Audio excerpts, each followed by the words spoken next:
You're listening to the Joel Martin Mastery Podcast, home of the 2-hour deep dive interview with gold, platinum, and multi-platinum bands, including Stained, Blue Rodeo, The Arkells, Finger 11, Big Wreck, Moist, Bedouin Soundclash, I Mother Earth, Ill Scarlet, Neverending White Lights, Thornley, and many more. Please take a moment to subscribe to the podcast, as well as share, comment, and like. Now let's dive in to today's episode.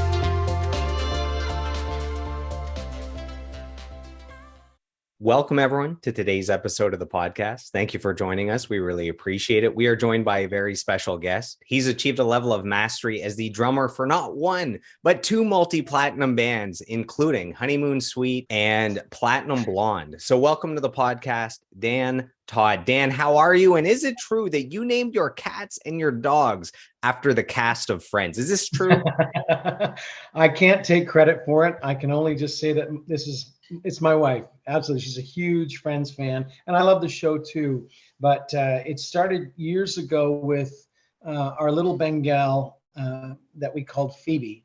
And I remember we were out of town playing with the Starship and Mickey Thomas, and we're in the airport, and she's on her phone. Next thing you know, she goes, "We got to make a pit stop on the way home." So we ended up buying Chandler. And then from there, we ended up coming across another one, which was Joey. And they're so cute, all of them. They're just a riot. And then she wanted to get a puppy really badly. And I don't blame her, because now we've added Ross. We've got a cockapoo named Ross, who is the greatest dog ever. We can take him out for a walk without a leash. He's very loyal right to us. And we've socialized him really, really well. Like we go to the depot, he comes with us. We go to the pub, we're on the patio, he sits with us. We order him his chicken, so it's a great fun loving zoo in this home. And are you guys going to keep going until you have the entire cast of Friends as animals? No, she says yes in the background. I can hear her. You could open your own petting zoo if you keep going. I think there's enough squirrels and rodents running around the property, and even I had a hot tub guy here this morning, and these two baby raccoons were under our hot tub, and we were wondering why it was acting all funny. But what they ended up doing was they opened the drain valve. I'm wondering why this thing's leaking all over the place. They opened the drain valve, and not only did they do that, they shut the plunger, which allowed the water to pump through all the jets. So it was cold, and I'm thinking, what's going on? So it was nothing to fix it. It was great. It was just really intelligent raccoons. Absolutely. They said, you know what? We're going to make this place ours. And they, of course, pulled out some of the insulation, and, they're fun, aren't they? I call them trash pandas. That's too funny. I keep seeing videos on TikTok. I rescued, she's right here somewhere. I have a big fluffy bunny. Yes. So because I watch, I guess, cute bunny videos, I get targeted with cute animals. So lately I've been seeing videos of raccoons that I guess end up in the pool, and it's too high for them to get out once they get in. So it's people like saving these poor raccoons, and it ends up being cute that they save them, and the raccoon looks like it's grateful for having been saved. So anyways, I'm getting all this raccoon stuff. I don't know. Do I need a pet raccoon here? Is that what the universe is telling me? Well, my wife just said yes. And I think also too, if we ever found a baby, I think it'd be hard pressed to say that it would end up becoming a family member, and whether we call it Gunther or whatever we decide to call it. Rachel, she just said. But you know what? I want a baby fox or a baby skunk. They are so cute, and they say they're great pets, but you'd have to maybe see if you could find someone that would degland it, because I wouldn't want to have that let go in the house. That'd be pretty nasty. It would be good until the one time where it does make a stink. But when I was doing my research in preparation for this interview, I was going over your social media, and I saw, man, you had pictures with Vertical Horizon, you had pictures with Biff Naked, with Boy George, with Vanilla Ice. Are these relationships you've cultivated over years as a touring musician? How do you end up with these people?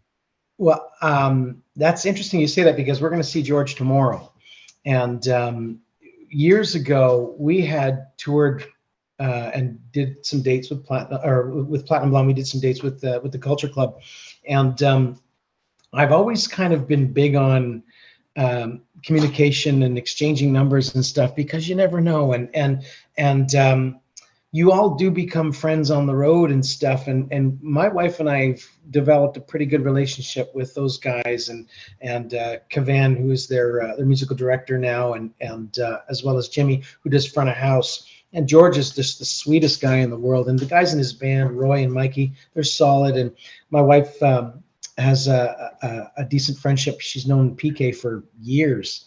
And his wife is obviously on the Housewives of Beverly Hills, if you haven't seen it, Dorit, but yeah. And as far as Biff, Chico, her drummer, is a great friend of mine.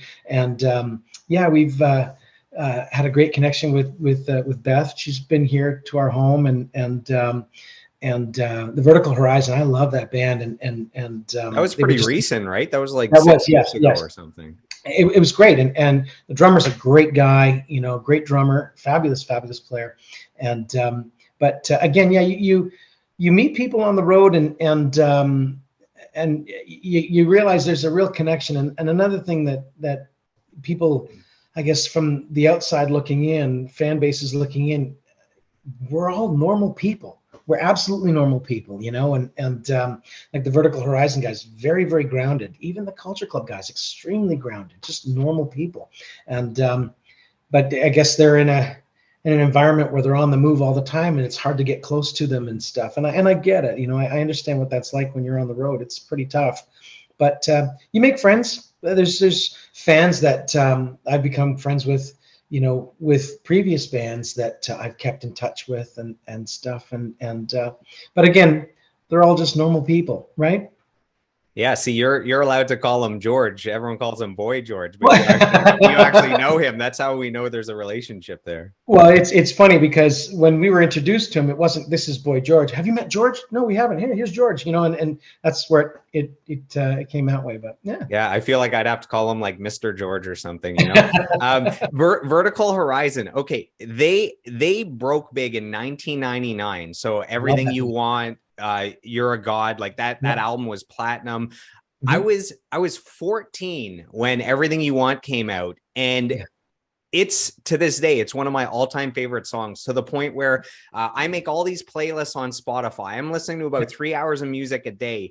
And with all these playlists, I have one playlist that says all-time favorites, and I only have about 15 songs on there, which is not a lot. And one of them is Everything You Want. That song at 14 just touched me. Like it just, I don't know why. It felt like it was written for me. I don't know. I had gone through, the teenage relationship breakups, and it was such an incredible song. There's like the plot twist at the end where, it changes and it's actually about him instead of just singing about someone else. And man, those guys are great songwriters. That's what I was going to say. It's great songwriting. And again, he's a humble guy. When they were here, I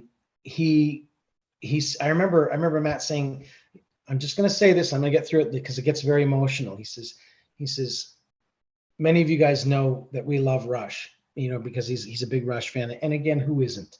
But he says, "One of my dear friends," and he talks about Neil, and he says, "I'm just going to plow through this." And he said what he had to say. And he says, "I had Neil record on this song, and they did it as one of their encores." And it was like, whoa, it was pretty intense, but there's a lot of like deep cuts that those guys came out with that are like, Inside You is, I love that song, oh, I'm just trying to think right now of some of my favorites. And they have there's this tension, when you're listening to it, and production as well has a lot to do with it. But again, like you said, brilliant songwriters, lyrically, musically, everything, harmonizing, all of it. It's great. Love it. It's so weird that you brought up Rush. So I'm wearing a Rush shirt. So this is Grapes Under Pressure. It was a charity event that I worked with Rush. We raised a few $100,000 for charity. And what's funny is this is from, I don't know, 10 years ago. I've never worn this shirt because like it means so much to me. I've just had it like put away.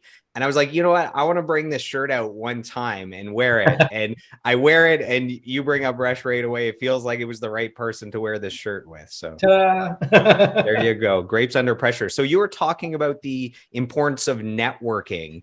Yeah. And I usually start the interviews by sharing with our listeners how I know the guests, which does show the importance of networking, building relationships, building community. So in our case, you were kind enough to provide quotes for several of our guests on the podcast. So you provided quotes for Rich Bedeau of Finger 11 in St. Asonia, Dan Preston, one of the top live audio guys on the planet, Chad Saliga, drummer, Breaking Benjamin, Black Scott Label Stapp. Society, and Tony Rabelow from now Bedouin Soundclash, originally from Joy Drop. So you provided quotes for 4 guests, and you helped us get them right in the feels and make those episodes special. So thank you. That's how we first got in touch. And when you provided the last quote for Tony a few months ago, you mentioned, hey man, I'd be down for doing a deep dive. So here we are today. That is our lineage. Yeah.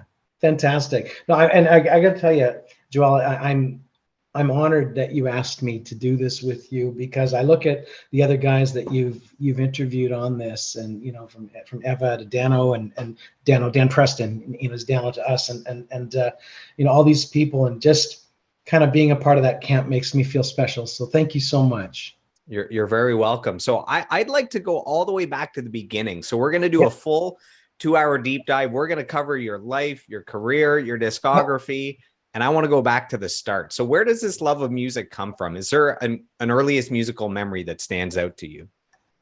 Yes. Well, my father was a fabulous drummer. He's no longer with us. He was into big band and stuff, and played in bands growing up. And as a matter of fact, he pretty much bought his first house with my mom between his job and playing music. And back then they were making good dough, back in the 50s and 60s when they were playing. If you compare it to today, when you go to a club and play, about 20 years ago, it kind of leveled out unless you've created something really special. But back then he said no, his down payment from his house came from playing. But then my folks became Christians, and then my father was very involved playing in the church. So still I remember just as young watching him play in the church, and I used to. It wasn't a fact of my father being up there on a platform helping everybody with their worship. It was, that's my dad, and I remember him playing in the house and every once in a while doing rudiments and stuff. So I started messing around with it a little bit, and I'm sure you realize this talking with other drummers. Some people really have to strive for it, and some people are kind of born with the natural ability to do it. Some people can sit down and paint. There are some people out there that can just sit down behind a piano and start playing. I find it frustrating being around those people that are that talented. But for drums, the whole movement of it seemed to come pretty natural. So when I learned how to play my first groove, and doing my singles and my doubles and stuff, my dad was a great influence. And I remember listening to music as a kid and really falling in love with it. Grade 3, Bay City Rollers, buddy, and then I came into bands like ABBA and Boney M, and then later on, I didn't know any different. I just had to get into some music. So I heard about this band called Devo. So I got a Devo record. And I remember one of my first records I ever bought was I Love Rock and Roll by Joan Jett. And I think about that back then and how amazing it was. And when you sit and listen to the production of it, it's nothing like what it is today. Back then it was very dry, but that's what they had to work with. And also too, with music back then, one of the things that I learned to appreciate so much, and I realized this as a kid, is when those guys went into the studio to play, it was really performance driven. They had to play their parts perfect, because unlike today, if you miss a snare, you can always paint one in, The you know, beat and detective and quantizing and absolutely, all that yeah, stuff. you know, you can make somebody, you can go and grab, you know, 2 bars of Tommy Lee playing something and insert it in your song, you know, and whereas back then, even like ABBA, you know, I've heard stories where they would have two drummers playing together as the rhythm section, and recording this. And you think about how locked in you have to be, you know, such great players. And because of that, I really fell in love with the band Toto.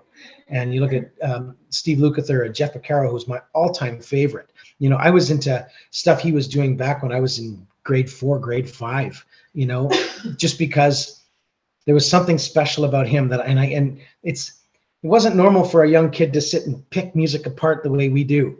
You know, I'm sure when, you know, you being into music like you are, you can sit down and listen to something and really zone in on something, you know, and hear different production things that to the average wouldn't see it like, you know, like we do, you know. Not saying that there's anything wrong with that. I find that those people can enjoy music a lot better than we can because we're so dug into it. Does that make sense? Yeah, sometimes it's better. Sometimes it's better to have fans that don't know music inside and out. They just love the music and they almost don't know why, Yeah, versus you have the actual like music snobs and critics that it's like they know music so well that they're actually tearing it apart. So I sometimes know. you just want the person that doesn't know why they love it so much but are in the front row rocking out harder than anyone. Oh, absolutely. And it's funny too. Like my wife, God bless her. I think I drive her a little bit crazy when I go to a show and I can go, okay, well, that's on tape. All right, well, I can see how they triggered that. Okay, well, this is coming out here, and she'll just give me a slap and say, "Hey, can't you just enjoy this?" And I feel bad, you know, because I don't want to ruin somebody else's experience. But being a professional who's done this for years, you sit back and you analyze things and think, "Wow, they did that flawlessly," and stuff. So then you can get it. Recently, we went to go see Tears for Fears. If you haven't seen them live, go see them live. Absolutely mind blowing. That whole show was so slick. And the first thing, of course, I'm listening to is Everybody Wants to Rule the World, that groove, you know? And of course, I'm sitting down watching it. I know how they got it. It was perfect. It was great. I loved it. So anyway, that's my disease. Let's just call it that. So I went to school for audio engineering, and what's Yeah. funny is it's it's enhanced listening to music for me, and it's Yep. ruined watching movies for me. And this is what I mean. So listening to music, it's amazing because it's like I can hear every instrument in its own space. It's like I have a visual picture of what's happening, you know, with the auditory stuff. But Yeah. when watching movies or TV shows, it's like I can hear like, okay, that's actually the bad guy that walked in the room. Oh, the plot twist is it's this. Like there's all the little musical hints that are building tension and making you not trust a character because this like dissonant sound came in underneath. So it's like things are given away if you know what to listen for in movies. So Right. No, I get it. I get it. Absolutely. yeah, I so two things. You were mentioning that you know your dad was a drummer, and Oh, that that was me when venturing off. Forgive me. oh, it's all good. No, it's Yeah. all good. And when you started to play, you said it seemed to come a little bit easier than maybe it usually does. Do you Yeah. think there could be any truth to maybe you like in the womb with your dad as a drummer playing drums, like somehow you're absorbing that for 9 months, and then maybe as a kid for the first, you know, maybe you started playing drums at 6, maybe the first 6 years you're hearing drums and him speak about drums, and somehow you through osmosis absorb that so that by the time you're actually playing it's like you technically had lessons going on there. And it's interesting you say this, and I could say yes and no. Yes, that makes sense, but no, because I shared a womb with another person who's my twin brother, and he didn't get any of it. I've seen him sit down and try and play, but you know, it was different for him. So I'll just say that if that happened and I shared the womb with him, I ended up getting all of it. So you know, it was, but I also worked hard at it too. I was not aware of the other person in there that ruined my thesis here, but that's all good. So you're talking about different drummers that you love, like the drummer from Toto. Who were the other drummers that really influenced you when you first started? The ones that had already made it, that you looked at them and said, "Man, if I dedicate myself to my craft, that is the pinnacle of what's possible." Sure. I remember even back to grade 3 when I heard Treat Me Right by Pat Benatar. And I really liked her music and stuff. And Myron Grombacher was playing the drums on that stuff. And I remember hearing him, doing some big long fills at the end of songs, hit me with your best shot and stuff like that. And I was also, when I got my first, Pat Benatar record, putting the headphones on and listening as a kid and hearing the drummer and pretending I was doing what he was doing and stuff. But yeah, Myron was one of them. Of course, like I said, back to Picaro, a lot of guys grew up, big fans of Zeppelin, and God bless you guys. Like, I appreciate Bonham, I appreciate Zeppelin, and heard some great stories when I did the last record with Flood, about being around Bonham and stuff. But I don't think I was really into Led Zeppelin growing up. Not saying that there's if you're a drummer you have to be into Led Zeppelin. I guess I was influenced by other things. When I first heard Rasputin by Boney M, and realizing somebody actually played that in the studio, I just sit and think of myself being able to repeat it over again, and as smooth as he was able to do it. How many takes did he take to do it? I don't know who the drummer was on that. Forgive me, I should have researched that. But these are the things that really sparked it in me. How these guys can just do it so smoothly. That's the raccoon. The raccoon we were talking about came up to the window. I think mail lady came by and dropped off our post. There you go. That's all it's good. Okay, buddy. Yeah, sorry. That's Ross. That's Ross. That's all good. You were what I find cool is I was listening to the Platinum Blonde album that you were a part of, and there's some, and we'll get into more details with Platinum Blonde and Honeymoon Suite, but when listening, there's like you have some amazing dance grooves on the drums, and I'm thinking like where do those influences come from? And now we're going back to the beginning, and you're showing kind of the lineage with ABBA and Boney M and all them. So it's like it makes sense. Like we're painting a picture of how you got to where you ended up. The pea suit grooves are. I wasn't really into them that much, but I had to learn them. A long time ago, I auditioned for a band out of Nashville called Audio Adrenaline. I went down to Michigan to do this audition, and they asked me, "Can you play a pea soup groove?" And I was like, "What?" Pea soup. I've never heard of that. Oh, okay. And so okay, when they explained that to me, I literally forced myself to do it for the first time in front of them, and it was working. So I just smiled and kept doing it like I knew what I was doing, but playing in clubs, and doing different songs and having fun with everybody kind of ventures off the path every once in a while to make people chuckle, or your bandmates chuckle by doing something when you're in an environment that you can do it. Remember, don't ever, fall away from serving the song, but there are times when you're goofing off and stuff.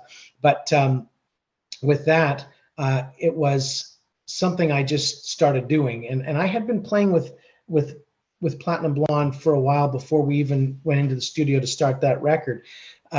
So I don't know if I'm jumping the gun here, but when it came to learning the songs, one of the things that I really focused on was trying to emulate what was on those records, because it's partly machine, partly, real live stuff, and trying to make it all gel together. So I realized this was something that I had to do. And I just obviously cut my teeth doing the pea soup grooves in rehearsals. And it's just, once you get into that flow, it's like climbing a ladder. You're just doing it. Right. So if that makes sense. Yeah. So we were talking about you growing up as a kid. We talked about drums. We talked about church. What else comes to mind when you think back to your childhood? Oh, BMX bike. When ET came out and everybody got a BMX bike, I got one of those, and I spent a lot of time. We had a trampoline in our backyard, so I was on that thing like every day. But when I started to develop a real passion for the drums, when all my buddies were out chasing girls, I was in the basement playing drums, and trying to learn all these songs. And of course, when you're introduced to someone like, Neil Peart from Rush, even though everything he's doing is really technically creative, it was audibly done in a way that you could see what he's doing once you kind of get the art. So of course we're picking these things apart and trying to learn them. But as far as kids, I spent time trying to play songs verbatim, and Dream Police by Cheap Trick, that whole breakdown with the orchestral down, down, down, down, down, and trying to learn what he would do. And then of course, years later, when Platinum Blonde's playing a show with Cheap Trick, I'm sitting here watching carefully, and he didn't do it verbatim. He just kind of went with it, and it was Rick Nelson. Rick Nelson's kid that was playing Dax. He was playing drums on it, and he's a fabulous player. Did a great job, but he was able to do his own thing with it. So as far as picking these things apart and learning them as a kid, and being influenced by it, BMX bikes, and playing drums. If if that works, so it works for me. And you got into music early, but was there anything that you wanted to be as a kid when you grew up outside of music? Maybe at a certain age, you decided, I'm going to do music as a career. Was there anything before that? Sometimes people in Canada, they want to play in the NHL. They want to be a firefighter, anything like that, that you wanted to be when you grew up? Well, my father, being a drummer, he was also an engineer and a draftsman, and he taught it. He taught it at Conestoga College as well. But he said, always get something that you can hold on to. And if we have time later, I can tell you a story about being down in Trinidad playing. But I had, in school, got into an apprenticeship as an electrician. And so I had learned it and actually got into the co-op program in high school and started working with a company. And then our government introduced this wonderful new thing called the GST. And everything kind of came to a grinding halt. And there was no work for anybody. I'm assigned apprentice. Next thing you know, everybody's laid off, everybody. And I got a phone call asking if I was interested in going out to play drums. And so I did. And went out and played, and it was awesome. I got to travel and kind of cut my teeth, in clubs out on the East Coast, and where you go and spend 5-6 nights at a place. You spend a day driving to get into your next place, and so that was where it kind of started for me, playing live, and I've always done it ever since.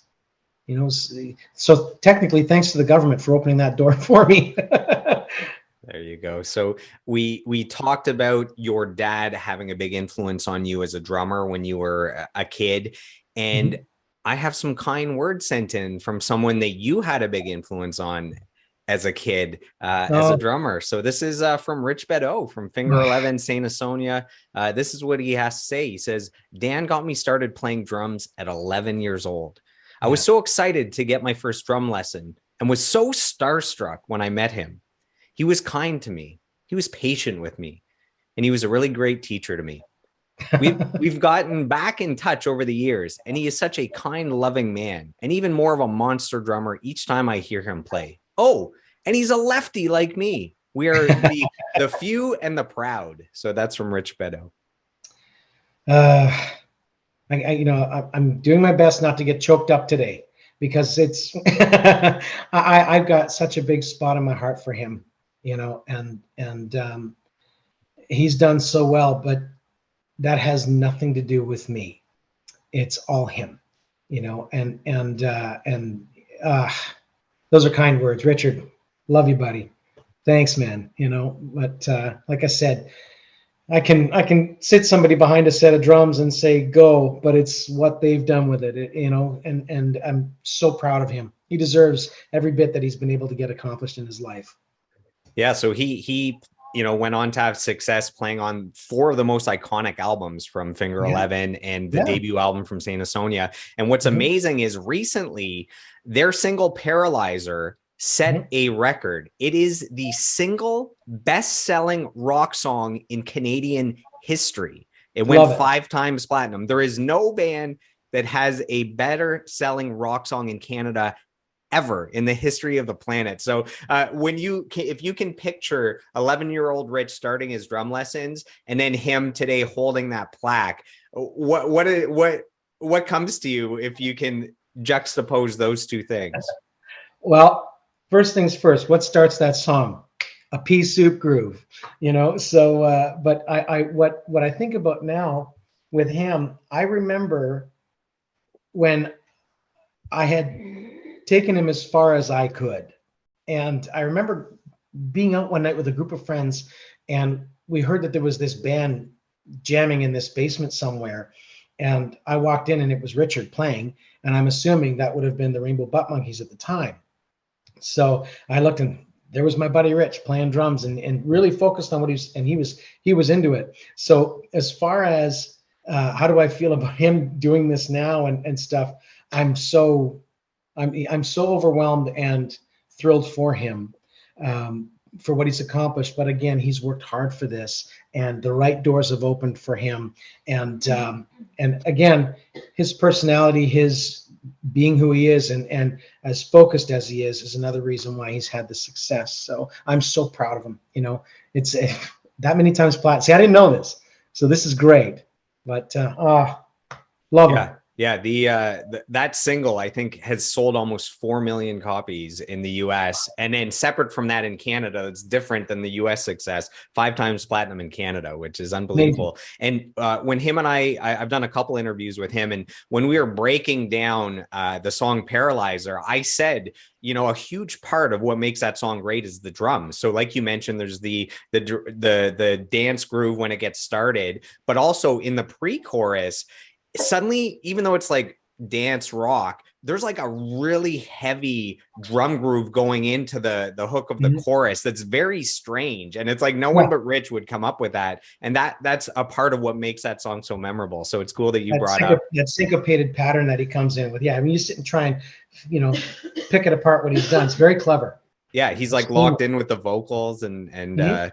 that's awesome. I was gonna say one more thing about Rich. Oh, last thing about him, because this is an interview about you, but we both love Rich, so we're talking about him a little bit. Yeah, He recently went out and did a bunch of festivals with Daughtry in yeah, the UK. He was playing to like 80,000 people at these festivals just to show yeah, like all the cool stuff he's still up to. So yeah. I know. And actually, we were talking before he told me he was going out to do those dates, and again, it made me smile because again, he's so focused on what he's doing. He's got that drive, and obviously his reputation speaks well for him. He's done so well. He deserves that. And I even said, suck it up, absorb every moment of it, enjoy every moment of it, because you deserve it.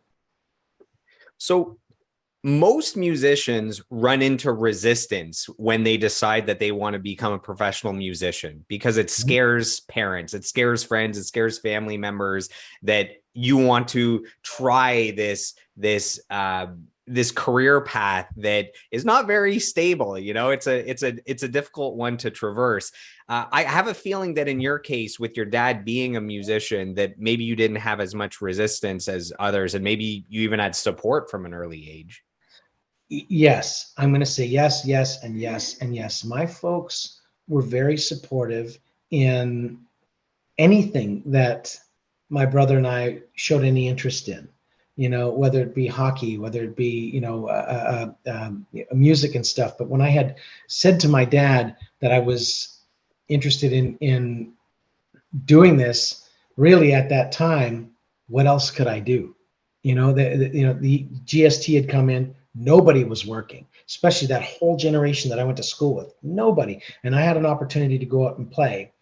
And I had a great opportunity to give it a shot, and it seemed to work. So he was very supportive about that. I remember he was very happy. So we have our first fan question sent in, and this is Yes. from the youngest ever listener to send in a question. This is from 7-year-old Aurora, who wants to know, what is the funniest thing you ever did in your life? So a pretty good question. Yeah. It is. Funniest thing I ever did in my life. I've done a lot of stupid things in my life. Well, maybe it's stupid for you and funny for us. I don't know. And my wife is looking at me smiling right now. Like what are you allowed to say here? Yeah. No, I can say anything.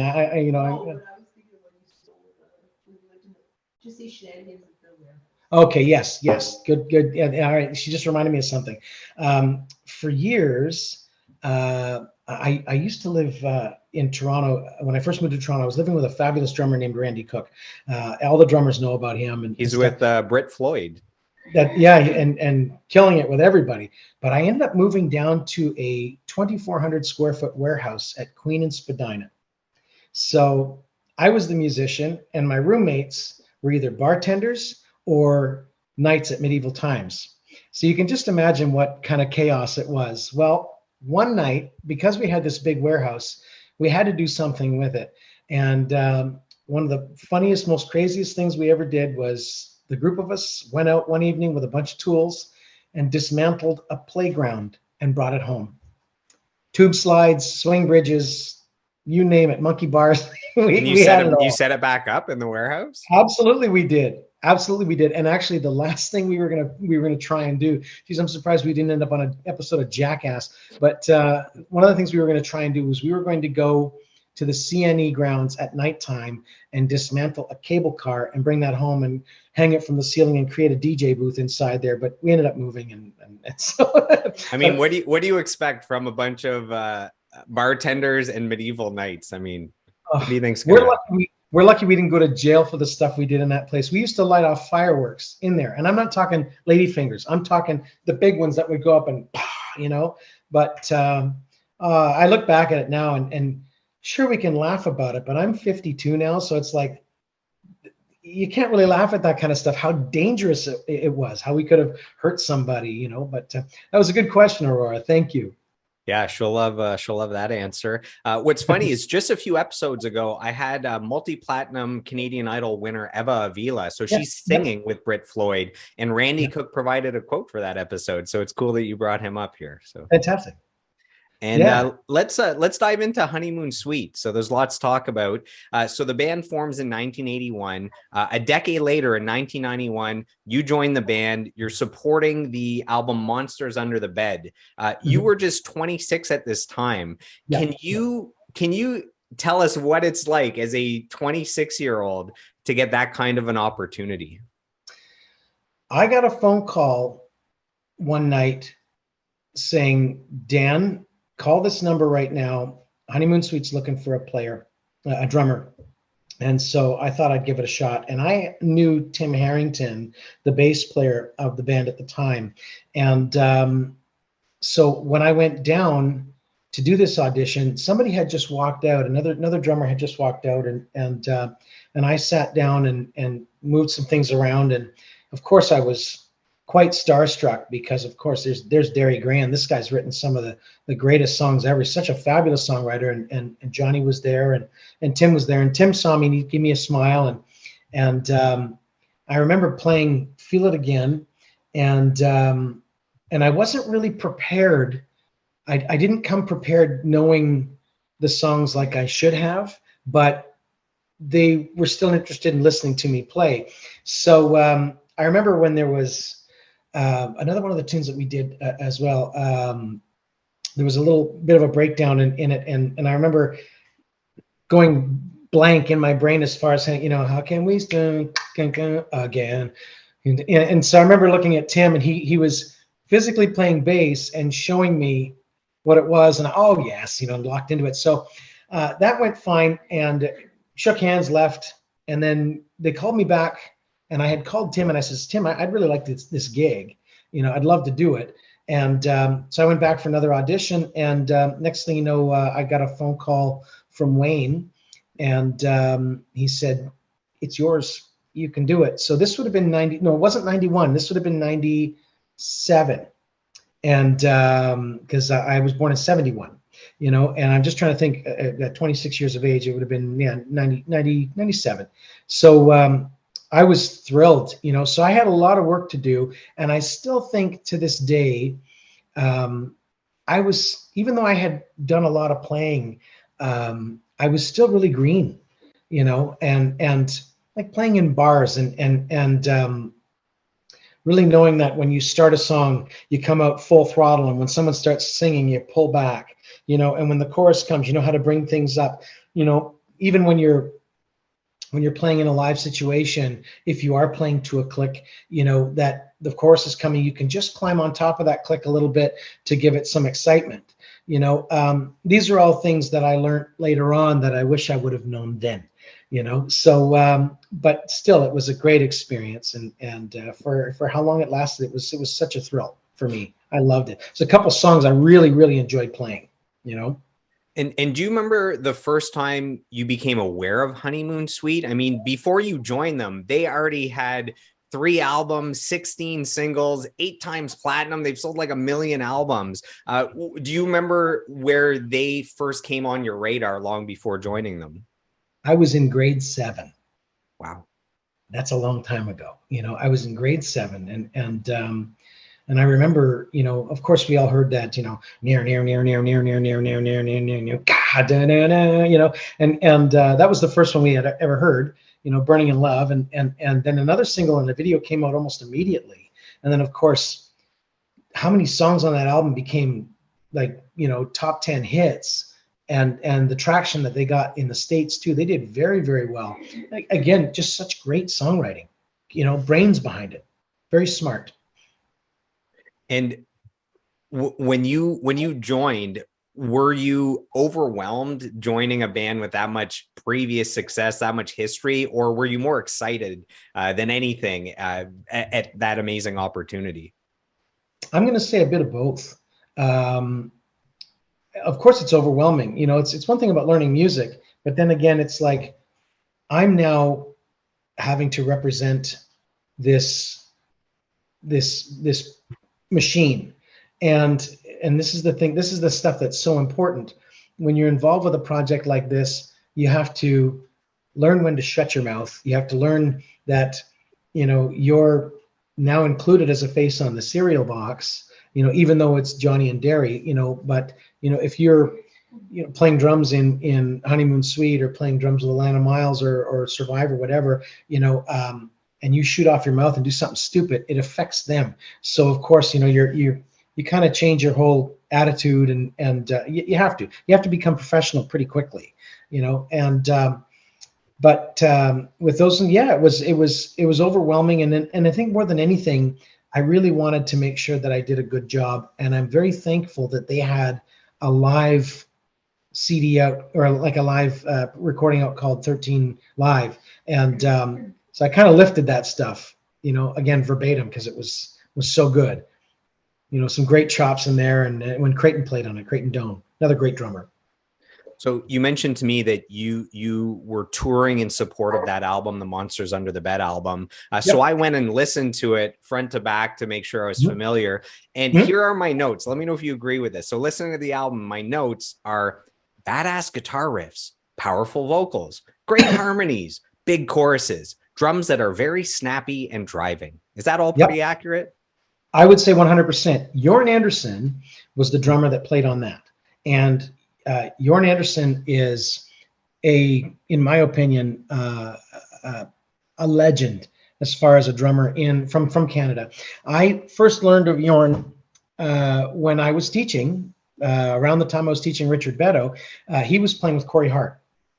But I didn't know that prior to Corey Hart, he had played in Flood, which was a band that I had joined and did their last record. So I had to follow in his footsteps. Next thing you know, I'm doing gigs with Atlanta Miles, and I had to again learn all the stuff that Jorn was doing. And then of course, you know, here I am playing on these Honeymoon Suite dates, and again lifting all of Jorn's stuff. Jorn is such a fabulous player. Snappy is a good word. My description of Jorn playing drums is a guy who plays like he's sitting on a couch. He's just so there, you know, he's just got it. Comfortable, but he's got, you know, such a great feel and great approach to everything. And I know he's extremely prepared, comes in with charts and all that stuff when he's ready to record. And it's usually a one and done or two and done, and that's it. But fabulous, fabulous player. And what were the shows like in support of that album? Was there a favorite song off that album that you, when you looked at the set list and you saw one specific song coming that got you really excited? I like the song "It's Only Love," "All Along You Knew," "Say You Don't Know Me," of course. That one right off the top. Wow, you know, and it's just got so much punch to it, right? And and the other songs like outside of that, "Still Loving You," like maybe these are deeper cuts. It's sure the hits are great to play just from audience response, but when you learn to play, or you learn to play some of these songs and you're playing with these guys, and you might have a special spot in your heart for those particular tunes, and you've gotten to know, I got to know Derry a little bit and kind of crawl into his headspace. You kind of have a different appreciation for different songs and stuff. So there's a lot of stuff on that record that I really liked, and we didn't play all of it, you know, but still great tunes. I love that song "It's Only Love." "Little Sister," I don't know if you remember that one. "Little Sister, Are You Crying?" You know that. You know. Yeah, I actually. So I was out for a long walk, and I looked down. It said "Little Sister," and there's a years later, there's a Queens of the Stone Age hit called "Little Sister." So when I saw "Little Sister" for a moment before it started, I'm like, wait, did Queens of the Stone Age cover this song? But it's two different songs. So that's how I remember that title so much. Yeah. Mm-hmm. No, Johnny's great singer. Wow, and he just. Night after night after night after night. Another one of these guys that's got cast iron lungs, you know, just, he was awesome. Really liked it. So anytime I see a unique band name, I'm always curious where that name comes from. So I actually really enjoyed reading up on the history behind the name Honeymoon Suite. So, you know, until you actually talk to a band member, you don't know what's true or not. But when reading, it's that the band is from Niagara Falls, and Niagara Falls is the honeymoon capital of the world. So people honeymooning there, they would get the Honeymoon Suite. And, you know, that's the connection between where the band's from and the band name. So I don't know if that's true, but I was like, oh, that's actually a really cool name. Makes perfect sense to me. And I think it's a great name. Excellent name. Yeah. That is a good name. And I have some more kind words. You said you weren't going to cry during this episode. We're going to test that theory here. So, all right, my wife's laughing. I can hear the wife is there. If we need Kleenex, she'll help you out. So this is sent in from a drummer that played on one of my all-time favorite bands. So up at the top, you can see Breaking Benjamin, Phobia. So this is Chad Zaliga. Yes, man. Breaking Benjamin sold like 10 million albums. Like, these guys, so iconic. And if that's not enough, he goes on to play with Zakk Wylde in Black Label Society. Zakk Wylde plays with Ozzy. He's now playing on the 11th. I see he's playing with Pantera. So Pantera and Metallica are playing in Montreal. I'll be there. So this is what Chad has to say. He says, "I've known Dan Todd for many years now, and he's been such a gentleman to me. We've hung out at NAMM and other places. What a great, underrated drummer. Personally, I think he is as great a drummer as he is a person. The best thing that Dan and I share is our faith in the Lord. We have long talks on the phone. He'll call here and there for questions and guidance and prayers. We share that bond with each other, not just as drummers, but in the Word of God. He needs to be much more appreciated for his drumming and what he does for bands and other human beings on this earth. Send him my love." So that's from Chad. I love Chad. I'm not going to cry. I'm going to keep it together. I love Chad. You know, such a solid dude. Yeah. Anyway, I'll just say it's my allergies. Cooking some onions in the kitchen there. There you go. Honeymoon Suite, their most popular song on Spotify is New Girl Now with 10 million plays. Why do you think people love that song so much? They have so many great songs. Why is that one the most played? What do you think? It's a great song, you know, and you listen to the simplicity of it.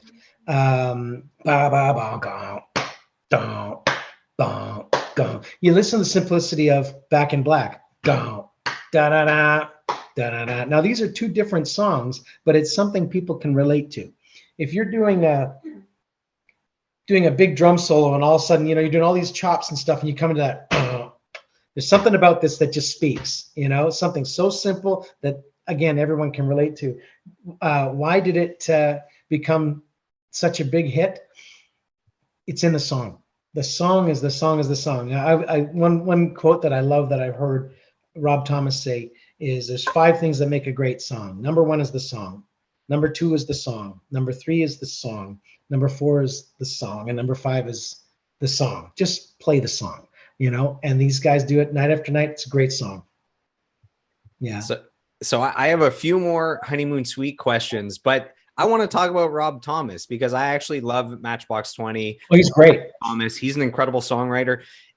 The song Smooth with Santana, it's actually one of the most played songs of all time. Like it shattered every record on radio. So this guy has proven it's not just Matchbox 20. He's got the solo career. He's got songs with other people. Man, I don't even know where to start with that guy. What do you think makes him such a great songwriter?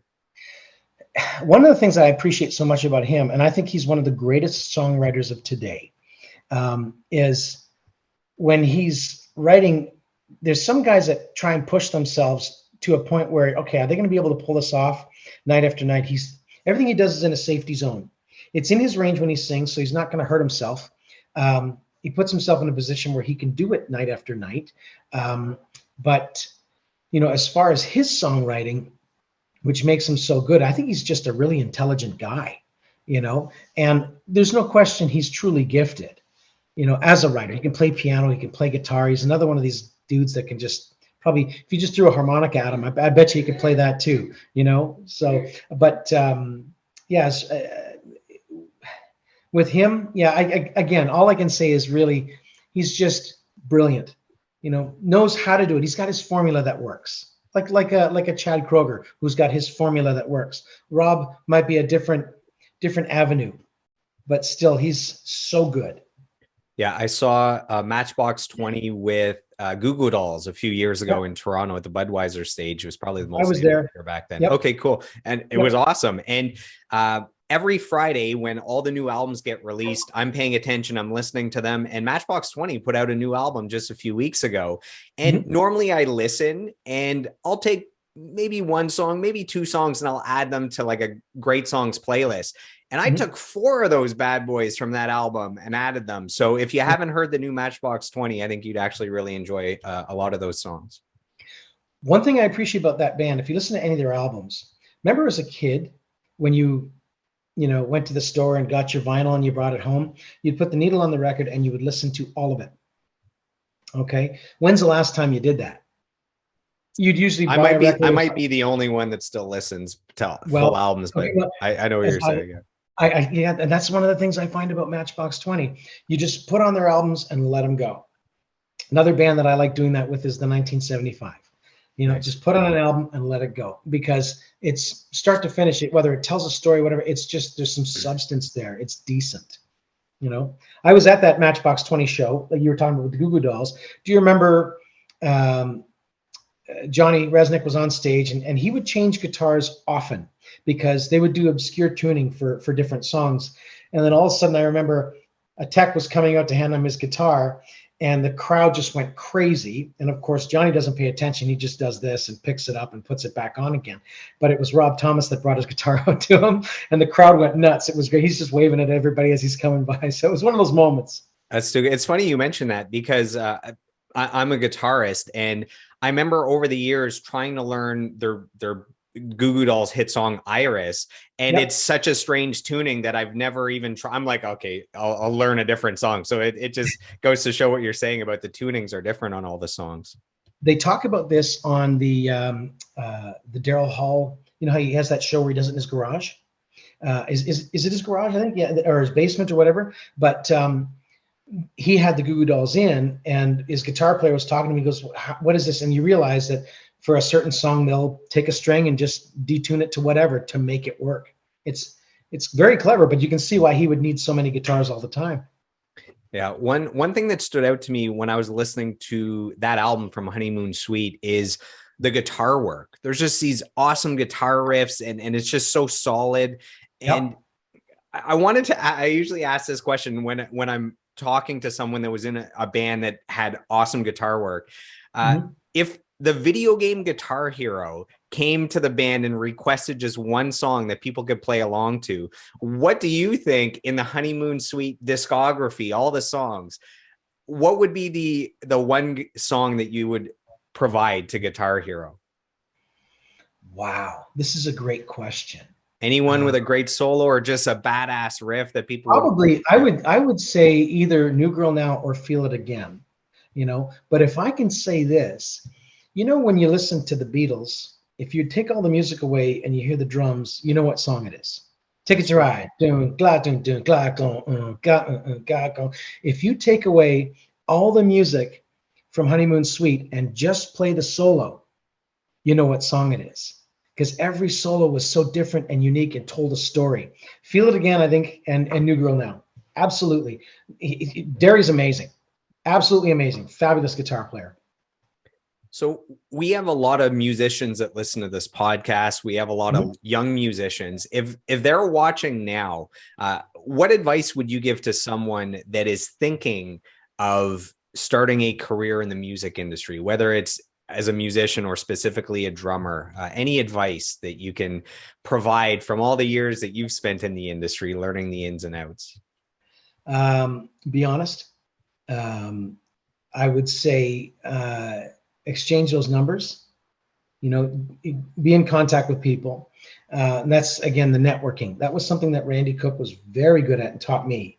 Um, as far as starting it, when you get involved in a project, if it's working and you've got a formula that works, don't change anything. As soon as you start, making changes to something that is working, that's gained momentum, you go right back to the beginning again, and sometimes it can just destroy it. You look at bands with huge success; it's because they've continued doing what they're doing. I always say it like this: how do you walk through a minefield? You follow someone that's done it. So, as far as somebody new up and coming, stay focused. Make sure you're with a group of guys that you really want to work with, and if it becomes just a professional thing, be professional. That's good advice. Let's dive into your time with Platinum Blonde. So you joined the Yes. band in 2011. You Yes. played on their album Now and Never Mhm. from 2012. And I noticed that Rob Laidlaw, hopefully I'm saying the last name correctly, Yep. from Yep. Honeymoon Suite, he played bass on that album. Was that the Yep. connection into Platinum Blonde? That's my best guess without knowing. Robbie and I have played together a lot, and it was I. Robbie and I have played with Alana together. We've played with Jimmy Jameson from Survivor. We played with Mikey Reno from Loverboy. We played with oh geez, just Gordette from the Spoons, but the two of us were like a rhythm section. It got to a point where we wouldn't even have to look at each other. You just kind of, you've pocketed so well together for so long, you just fall into that groove, and everything works. So, but yeah, Robbie was the one that got me involved in this. We had played together quite a bit, and I knew that he was getting involved with Platinum Blonde because Mark wanted to do a bunch of shows, and so they had tried a couple of different things, and then they had done a couple of shows, and I know that they really wanted to move a little further with it. And one day Robbie calls me up and he says, "You want to go do a round of golf?" And I went, "Sure, I'll do the gig." And that's really how it happened, and so I was grateful. I did my best to really research everything and put those songs under a microscope to really learn how to play them the way it was on the record. And that was one of the things that I felt like I brought to the table that kind of kept Platinum Blonde sounding like Platinum Blonde, trying to emulate exactly what you had heard on the record. So, but I do thank Robbie for getting me involved in that. And 10 years, it's a long time, right? So was good. Do you think he was going to butter you up on the golf course before asking? Uh, Robbie just says it like it is, no, it wasn't any buttering it up. It was just kind of, all right, while we're here, this is what I expect, and I had to make sure that I brought all that to the table, and I respect that. Yeah, you mentioned that you really studied the album, you studied the music. There's a lot of programming and electronic stuff that you can't just show up as a drummer and play. It's like there's this whole process involved. There's technology. You're almost a DJ at the same time. Absolutely. So I have some kind words from someone that was in the trenches with you to make sure that you could pull off these sounds live. So some words from Dan Preston, again, one of the top 5 sound guys, and he talks about Platinum Blonde. He says, I worked with Dan Todd for a good amount of time with Platinum Blonde. Dan is a true professional, and what really struck me is how much he cares. It's honestly what I look for when I'm working with the band, and when I find members that go the extra mile, it draws me to them. It makes me want to work harder. So we're all meeting on the same level. So that's from Dan Preston, currently out with Saint Asonia and Monster Truck and JJ Wild. And this is a true road warrior. Yeah, he's amazing. He's amazing. I love Dano. And one of the things is, I remember how many times I would leave my home and drive to his place up in Newmarket at the time with all my gear, saying, I got to do this. I don't know how to do it. And he'd be like, hey man, we got this. And if I was anxious about something or wound up, he had a way of going, hey, it's all going to be good. Don't worry about it. Got you covered, And I remember he kept me calm. We were doing a gig in Milton. They had blocked off the street. And when I'm playing live, and if I'm running any type of tracks that are playing horns, because we don't have a horn player on stage, I was now running tracks that were stereo, which is pretty high tech for a band that plays live. A lot of the time they just run tracks in mono because they can run it from an iPod and it's done. Left signal would be your click, right signal would be your tracks. Excuse me. And I remember my computer being beside me. It had been turned on for a while, and after a while, what ends up happening is the computer stops communicating with the audio interface. There's a point to my story here. So I remember hitting the word go in my ear. It wasn't going bing, tick, tick, tick, bing. It was going boom, boom, boom, boom, boom, and I knew something was wrong. So I waved over to Dano, and I just knew that it wasn't. It just had to be rebooted. But he comes over with his lights and he starts patching things, and he kept me calm through the whole thing. We went to a different song, came back, and it was ready to go. But I will tell you another incident that happened with Dano, and I love the guy to death. And again, kept me really calm. We were trying a program out, and again, I'd bring something to his attention. We got to try this. He'd have it figured out so fast. Hence the reason why he's like one of the best. Absolutely. We used this program called Sync Inside, and what it was it was used on an iPad, where you would put the name of the song .sync and the name of the song .wave. One would carry the click, the other would carry the track, and this is in stereo. But as soon as you wrote those two titles, they would marry the two together, and as soon as you hit go, it was a pretty bulletproof program to use.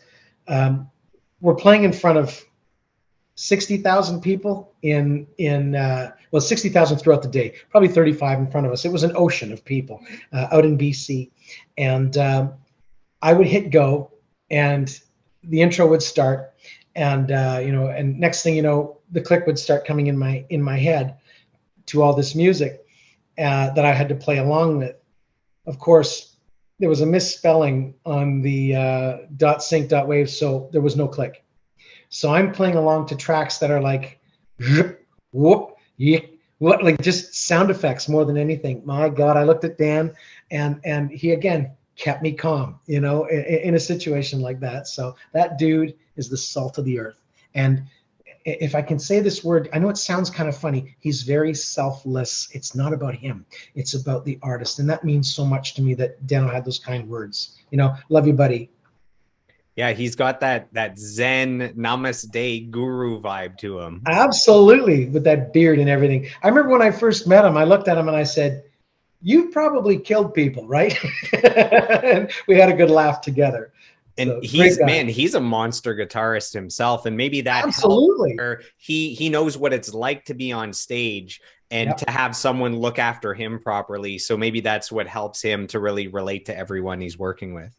Absolutely. And I remember even when he would be getting Sergio's guitar in check, and I'd be still mucking around getting things organized with the drums, he would start into a riff from like Rat, Lay It Down or something like that. And I'd play along with him, and we'd just be looking at each other, just beaming. So he's a fabulous player. What would you say are the biggest challenges in joining an already established band that has a history and a discography that predates you joining? Is it learning all the songs? What's the hardest part? Is it fitting in with the people that already have their own vibe? Learning the songs is a big part of it, and learning them because sometimes they want to do things different, and you can't argue with them. They're the artists. They're the ones that want to do it their way. Whether we're going to extend this portion of the song, you may not understand why they want to do that. Just do it. Fitting in, and knowing your place. I don't mind giving my 2 cents, and sometimes I got to watch what I even say, because sometimes I want to give my 2 cents when it's not my place. But if they're going to give me an opportunity to ask my opinion on something, then I can give it. But in the meantime, they're the artist, and they're the ones that are paying you. So as long as you're on their payroll, you respect them. You treat them like they are your boss. And when you're not on their payroll, just keep it cool. Yeah, so the album Now and Never, so it comes out in 2012. It's the band's first new album in 22 years. What led to new music after such a long time? I know that I had played with Kenny McLean for the better part of a decade, also with Robbie, and Robbie Laidlaw, yeah, and I know Kenny was always kind of urging Mark, let's get the band back together, and let's go back out again. And he was very smart. And Kenny had a drive, so I know that he had really planted that bug in Mark's ear. And I know when Kenny did his album release, he did a performance down at Mod Club. He had asked Mark about reuniting and getting it back together, and I pretty much believe that Mark said, yeah, we're going to do this. And then Kenny sadly passed away, so this was something that Mark wanted to keep his promise to Kenny, but also too, I think deep down inside, Mark thought to himself that I'm ready for this, let's do this. And as far as those songs are concerned, these are songs that he had been working on for a long time, when I heard the demos for the first time, I kept saying to myself, okay, well, there's a hit, so it was I knew that he was pretty prepared for what he wanted to do when he went into the studio to start recording these things. So 22 years of sitting there dormant, what can I say? Maybe deep down inside, Mark knew, okay, time is right. Between Kenny and thinking about it, let's do this. And what thoughts, memories, emotions come back to you when you think to that album that kickstarted that 10-year journey with Platinum Blonde? Robbie Laidlaw said to me off the top, we are lucky enough to be involved in something that's going to make an impression. And he goes, this thing could be huge, it may not, and then he said, you want to be a part of it, let's do this. And all right, let's do this. And I have to admit, I was very excited because, again, I was in the 7th grade when that first song, Doesn't Really Matter, came out. And I remember as a kid on my BMX bike driving from Mannheim, Ontario, right into the heart of Kitchener to go to, Dutch Boy to buy the record. and keep it in the plastic bag and drive it all the way home, like pedal it all the way home and throw it on. It was great to have that opportunity to work with these guys. And do you have any stories you can share about the recording of that album? Can you give us some Wizard of Oz behind the curtain stuff that went on? Do you remember going into the studio, setting up, I do. jamming? We did it in a couple of different studios. Murray Daigle was the guy that engineered it, and Murray's fantastic.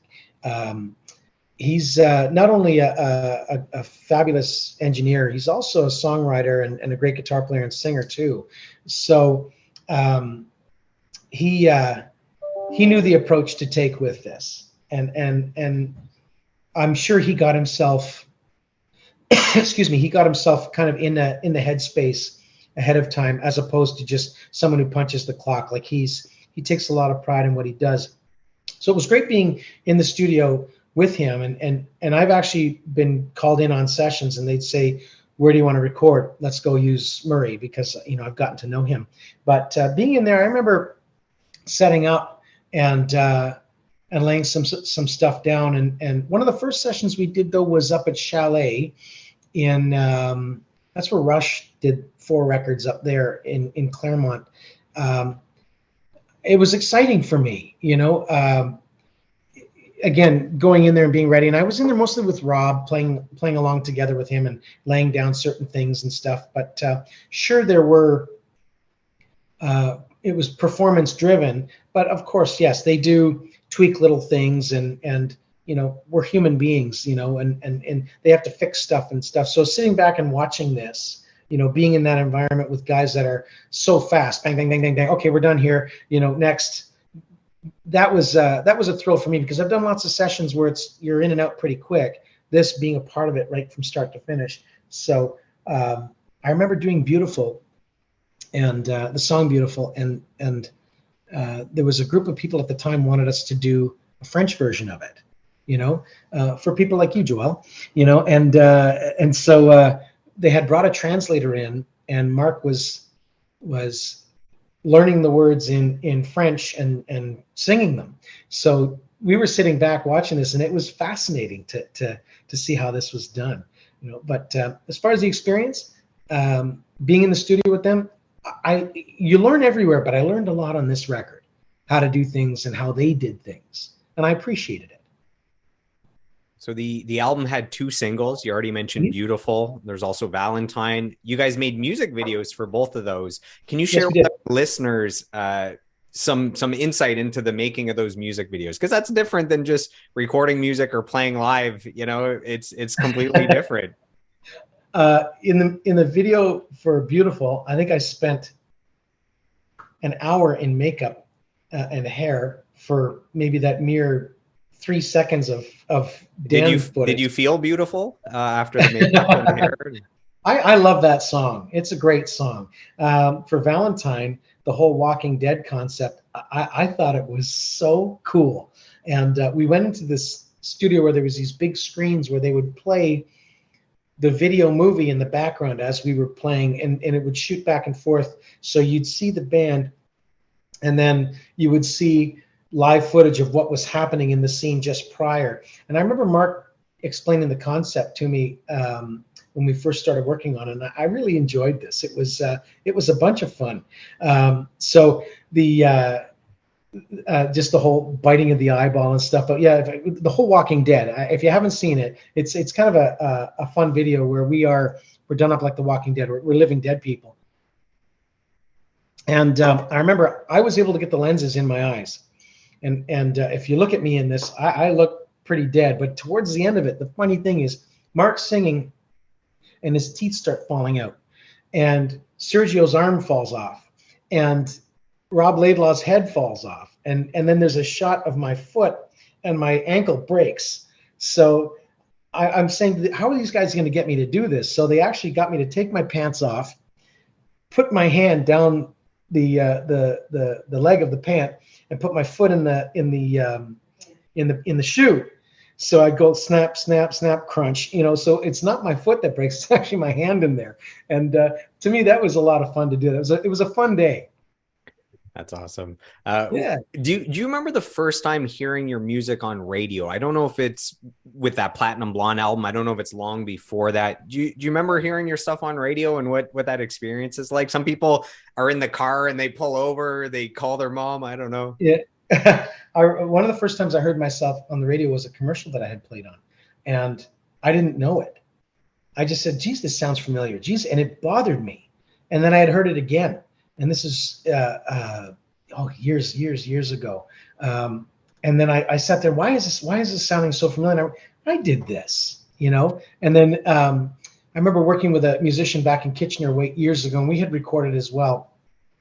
And I heard one of the songs that we recorded together on the radio, and that was kind of like, again, a shock, but it didn't have the momentum that, you know, some of the Platinum Blonde songs had or whatever. But I remember hearing Beautiful on the radio for the first time. I was really excited about that. And when you get a text message, just heard this on the radio, and somebody from BC that you know sends you a text message, just heard this on the radio, and so it's kind of a cool thing. It's oh, you know what, you're doing some damage. This is good. You know, I like it. I had a girlfriend call me once freaking out saying, oh my God, your music is on the radio right now. It's on the radio. And she holds up the phone, and it was a song that we used to cover a lot. It was a Papa Roach song called Scars.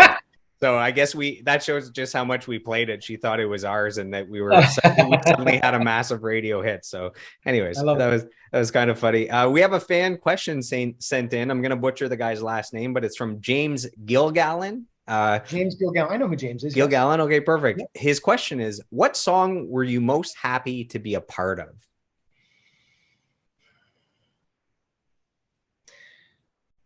There's a song on the Platinum Blonde Now and Never record called Calling, you know, and I'm sure you said you listened to it. I didn't write that song, but I really liked that song. Again, another kind of funky pea soup kind of groove. So being a part of that was cool for me. And another one that I'm glad that I was a part of. Again, I didn't write it, but I was there to record it. If we can use that as being a part of it, was a song that Mark wrote about Kenny McLean called "Shined," and I remember, you know, being in the studio, and Mark was going over some lyrics as far as, you know, what does this mean to you, this type, and we would sit and come up with some ideas for that. But again, I can't take credit for that. All I did was play drums on it.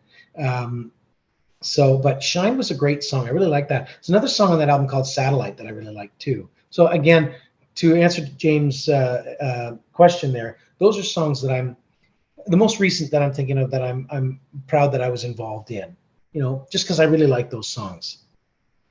So you sing backup vocals on that album. You sing backup vocals with another group, 416, that we'll talk about in a minute. Sure. Has hearing and singing harmonies always come easy to you, or is it something you've had to work at as a drummer, that, you know, you're not the lead singer that's singing all the time? Maybe it's more difficult than for others. Well, remember we were talking earlier about picking music apart. Okay, so I find myself listening to music and hearing a harmony that's not there, and I'll be singing it in the car as I'm driving, and my wife will say to me, "You're flat," you know, but I'm singing a harmony part, you know. At least that's what I'm working on. So it's something that I had enjoyed doing and learned to develop it, but I've been doing it a lot more now that I am playing with 416. So because vocals are such a big thing in that project, massive. When I was reading up on Platinum Blonde, I came across this stat, which is shocking. So in the 1980s, there was only one other band in Canada that outsold Platinum Blonde, and it was Rush. So that, like, to show just the pinnacle of success that Platinum Blonde had, literally Rush, who, to show you a crazy stat, there's only the Beatles and the Rolling Stones that have had more gold and platinum albums than Rush. So maybe maybe some other bands have sold more than Rush, but there's no Mhm. other band that has consistently, like, every album goes platinum or gold or Yeah. multi-platinum or platinum Yeah. or gold. So it's wild. There's Rush and Platinum Blonde in the 80s in Canada. So it's just Yeah. wild.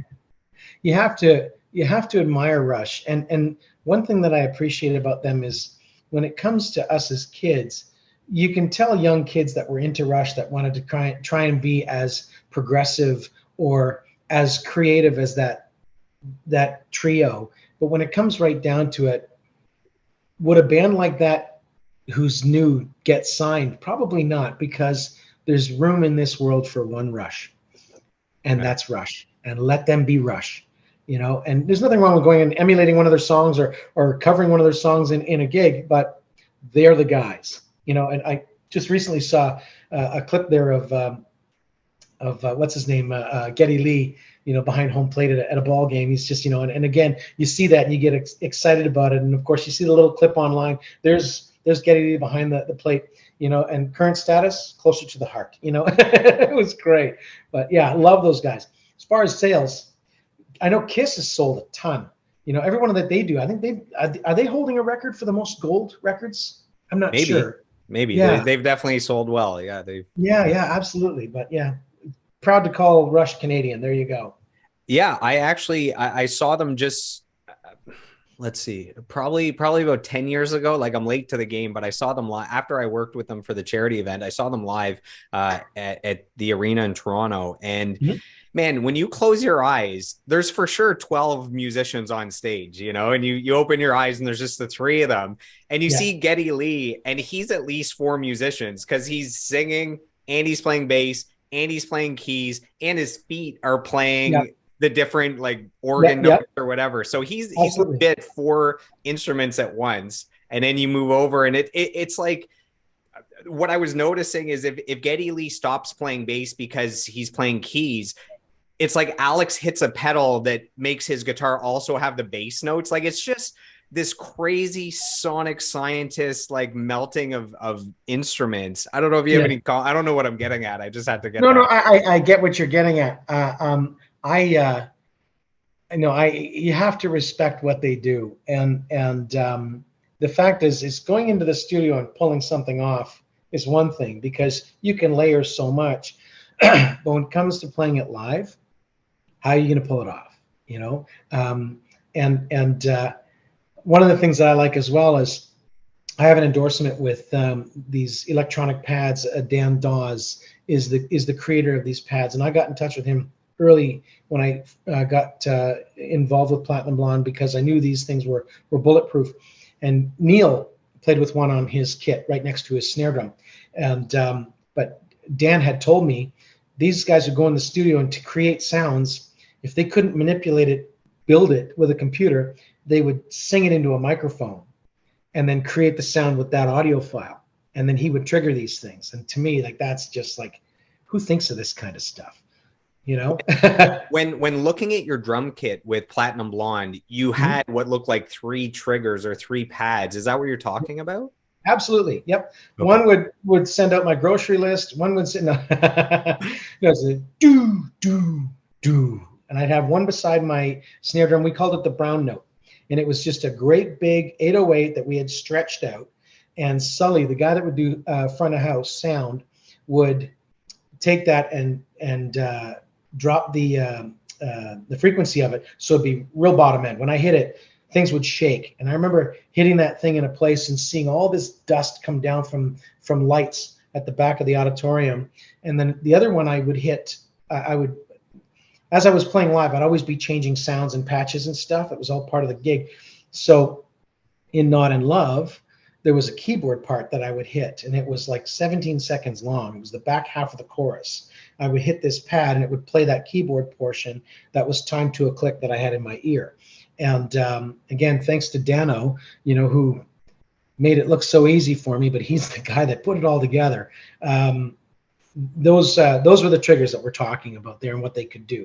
So it was interesting, fun new approach to playing drums. With the brown sound, when people arrived at a Platinum Blonde concert, would you give out free earplugs and free diapers, or was that not That's a good way to put it. just to be safe? Well, one of the things I used to get really overzealous with that pad, and Sully, front of house, said, Dan, save it for the right moments. If you're, rolling down to something, you do, and just something to make it shake or explode. With great power comes great responsibility. You can't That's just play perfect, that note anytime. Yeah. Perfect, So we're already talking about your drum kit. So for the gearheads that are listening, for the drummers, can you share how you achieve your signature sound? Maybe just the drum kit that you're using. What kind of drums? I guess what kind of sticks? I'm not a drummer, so I don't know all the intricacies of a drum kit, but you'll enlighten me right now. Right. Well, I have been approached by some drum companies, and I've been talking to other drum companies before, but the gear that I use right now is all custom made. There's a gentleman here in Canada. His name is Rick Baker, and he builds water slides. And as a matter of fact, if you look at the Winter Garden Theatre downtown Toronto, you see these giant pillars out in front of the place. They're not made of stone; they're made of fiberglass. So Rick got involved with composite products, and he's gotten into carbon fiber and stuff. So here's a guy that understands composite products, but also understands drums. So there were drummers or drum companies years ago that understood drums but didn't know composite products. So they would build something that was okay, I get it, but things were missing, or there's guys that understand composite products that don't understand drums. You see how I'm going with this. Rick understood both, and Rick was a fabulous engineer and designed some really neat things. But I had called him one day looking for a shell. I says, I'm looking for a 14-inch shell. This is what I want to do with it. He goes, what are you trying to do? And I says, well, I'm a drummer. I want to build a snare drum. And he says, come to my shop. So I went there, and there's this beautiful set of drums in the front lobby of this company that he owned. And he says, go ahead and try them. And I played them, and they just sang. Like you could hit the floor tom and go and have a cheeseburger, come back, and it'd still be resonating. It was fantastic, and I said, this is gorgeous. He goes, these are all made of carbon fiber, and so we got talking a little bit, and he hooked me up. We built a set of drums, and I just fell in love with them. And then we started experimenting, and we built another kit. Then we built another kit, and so I've had 3 or 4 kits from him now. And if it wasn't for an endorsement, I'll tell you right now, I'd never be able to afford this stuff, because the cost of building carbon fiber shells is really expensive. So for that, I'm truly grateful. But we would talk about drums and talk about, I want this drum to really speak. He goes, well, then that's too deep. You're going to have to go a little more shallow. Again, a guy who understood the sizes. And he also said he had built a kit where he looked at the amount of cubic feet were inside each drum, and he wanted it to be equal, and he also showed me, you take a raw shell and tap it, you can hear the note that you're gonna go for. So here's a guy that just was so far beyond. He's a wizard. Oh yeah, he was just a genius. So he's the guy that built my drums, and we experimented again with different sizes, kicks with subs in front, like a kick with a kick mounted in front of it. We did all that stuff, so I've been offered from other companies, but I've got a real loyalty to him. And so when I've been on the road and I haven't been able to bring my gear with me, I'll use a backline kit that's there, and I'll use what's available. But my heart is really with his product. I've recorded them; they sound great, and anytime I'm doing something local or busable or wherever we can go somewhere, I can bring them with me. That's what happens. So as far as cymbals, I've been a Sabian guy since back with Honeymoon Suite, many moons ago. I had experimented with other cymbals, but Sabian is where my heart has been. And Sabian's kind of synonymous with cymbals, right? It's like the Kleenex and the brand name you think of. Yeah, best selling cymbal on the planet. And so they've been very, very good to me, and they got me hooked up with my cajon that I use in 416. So that was they're again just such a great company, and the reps that I've dealt with over the years, they've just been really, really very helpful, and they care. They care about their artists, which is really nice. As far as sticks are concerned, I have been using Los Cabos for a few years. They're a Canadian-made company. Here, they're from out east, and Philip Quay and Steph, those guys, it's a family business, but again, really care about their artists. They're so kind to you and so good with you and generous. I remember when I first met with them and signed with them, Steph sent me home with a whole bunch of sticks, and she goes, just try and break them, just destroy them, do what you can with them. And we had tried different sizes, and so I know the combination that I like, and it just so happens that they cut one just like that. A little bit of a different tip than I was used to, but I got used to it pretty quickly. But other than that, they put my name on it, and I'm a happy guy. So Los Cabos is a good thing. As far as my drum heads, I've been dealing with Diodario, the Davidson family, Larry Davidson and his brother and his dad, and again, another family that I just love to pieces. And they're the type of reps that you love talking with, because I remember when I first went in to meet with Larry, okay, Platinum Blonde, Honeymoon Suite, Lana Miles, Survivor, all this stuff. Forget all that. Tell me about Dan. So it didn't matter about the music, and I got hooked up with them. So I use the Evans products that the Evans heads that they have hooked me up with. And so, yeah, like as far as all my reps and all the stuff that I've been able to use, they've all been very good to me, every one of them. And if I didn't like the product or I didn't like the treatment I was getting, I'm just telling you right now, I wouldn't use it. And then again, if I liked a certain product and I didn't like the treatment, I probably wouldn't use that either, if that makes any sense. It's kind of like, have you gone to see that movie? Don't bother going. It's not worth it. Chances are you're not going to go. So if I can relate those two things in together. But as far as gear, I've tried everything, and what I've been using I'll just stay loyal to it. I love it. So I have one final Platinum Blonde question, and then we'll move on. And so you mentioned before you were playing a show. There was maybe 35,000 people while you're playing. Mm-hmm. What was the crowd? What was the crowd reaction like when you were playing the band's biggest hits? Like I'm talking, Doesn't Really Matter, Standing in the Dark, Crying Over You, Not in Love. When you get to those songs, what do you see in front of you when there's 35,000 people?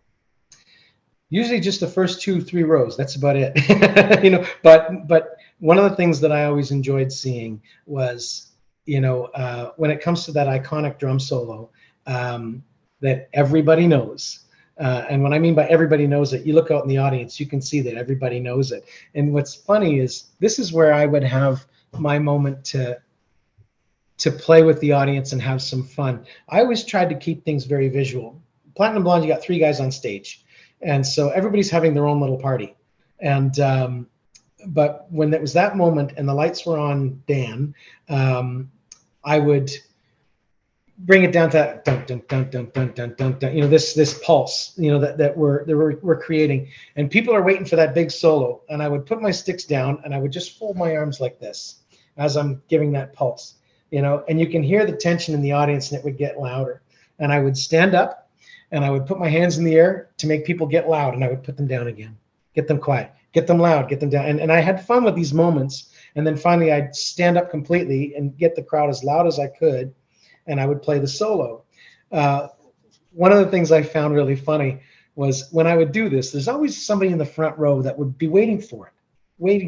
And it's not coming yet because it's my turn. I'll let you know when I'm ready to play it, The anticipation's killing them. Oh, of course. And there's somebody in the front row, they get mad at you. You don't know how to do it. What's wrong with you? So I always kind of laughed at that. But as soon as they got it, this was the thing that they were waiting for that moment. And of course, everybody shares it with me. So it was a fun thing. I enjoyed playing that solo. It was easy.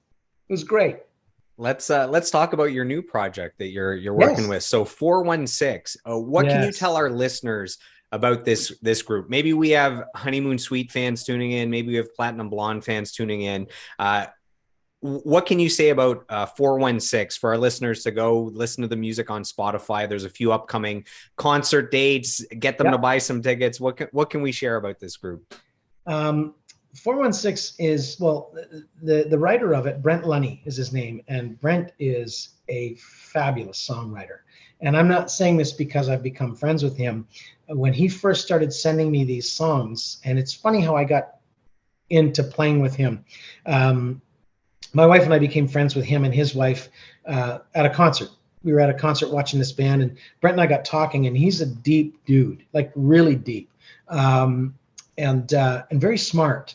So I remember chatting with him, and we'd be talking music, and I'm a huge Angels and Airwaves fan. I love that band, love the albums, love the production, everything about them. They're just so slick, and he's into them too. But he's so tuned into everything musically. We could be talking about something, and he'd say, "Oh yeah, on this record that was made by this band way back when, there's a song on there called this. It's in the key of whatever." He's so tuned in and retains everything. But my wife and I had seen on social media that 416 was going to be performing at the El Macombo for some show coming up, and then I get a text message a day or so later from Brent, and he says, "Can I call you later?" And so we were talking on the phone, and he says, first thing I said to him is, I says, "Yeah, we're gonna come watch you play." He goes, "No, I want you to play with me." And I was like, "Oh, okay." So I get into this frame of mind. I got to learn a bunch of songs. So he starts sending me a bunch of tunes that I wasn't too familiar with.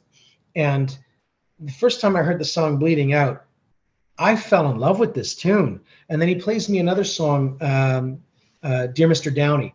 Now, I'm not a huge Tragically Hip fan, but I respect everything that they've done. And he's got this song written about Gord Downey that got some play on 102.1 and stuff about his death, about when Gord had passed away. But talk about a song that even playing it live, you get a lump in your throat, you know. And he's got all these other tunes that again, I it's one thing about going to play with a band that it's like, oh well, let's just get through this. But with his songs, I really like them, which makes it so much easier too. Now the next thing as well is using that brain of mine, you know, what's left of it, if I can make that joke, using my brain to find those harmony parts in what he's doing. And one of the things that Brent and I learned together is we sing very well together. You can have people that sing, but when you've got that certain magic with harmonies, it really seems to work. And I think, and I'm going to try and say this humbly, we've tapped into that magic vocally. You know, I'm just playing on a box. I'm sitting there playing a cajon, and he's playing an acoustic guitar. So we have stripped these songs right down. But one of the great things about this project is he's giving me some freedom to have fun with the audience that's there and talk to them and pull them in. And when we're playing Bleeding Out, for instance, I remember we walked on stage, we were playing with Streetheart. And I'm trying to think of some of the other bands that we've played with. We've played with Modern English, the Box, Strange Advance. We keep getting calls to play with these guys, and Chalk Circle. And we've recently just been asked to open for Saga. And so again, this is something that I'm really thrilled about, you know. But with, like, I was going back to playing with him live, we wrote people in. You get everybody clapping right away. You tell them, don't speed up. You know, you start creating a pattern on the cajon, and people realize they're working with you. So they're now in your band. You follow what I'm saying?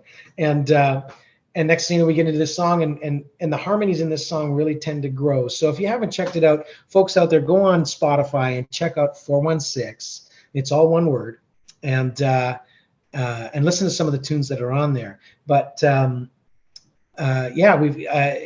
it's been exciting for me, and it's kind of given me that new shot of adrenaline to try something new, because I'm not playing a kit, I'm playing a cajon, and I'm singing.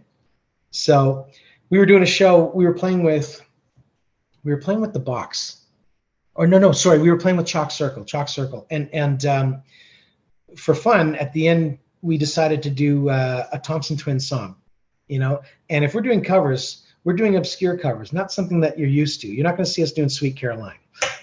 So, but we might do, something by Echo and the Bunnymen or something by Seal, but we're doing Thompson Twins. We're doing Hold Me Now. And we literally got through the second chorus, getting towards the end of the song where we just start singing the chorus. And we said to everybody, sing.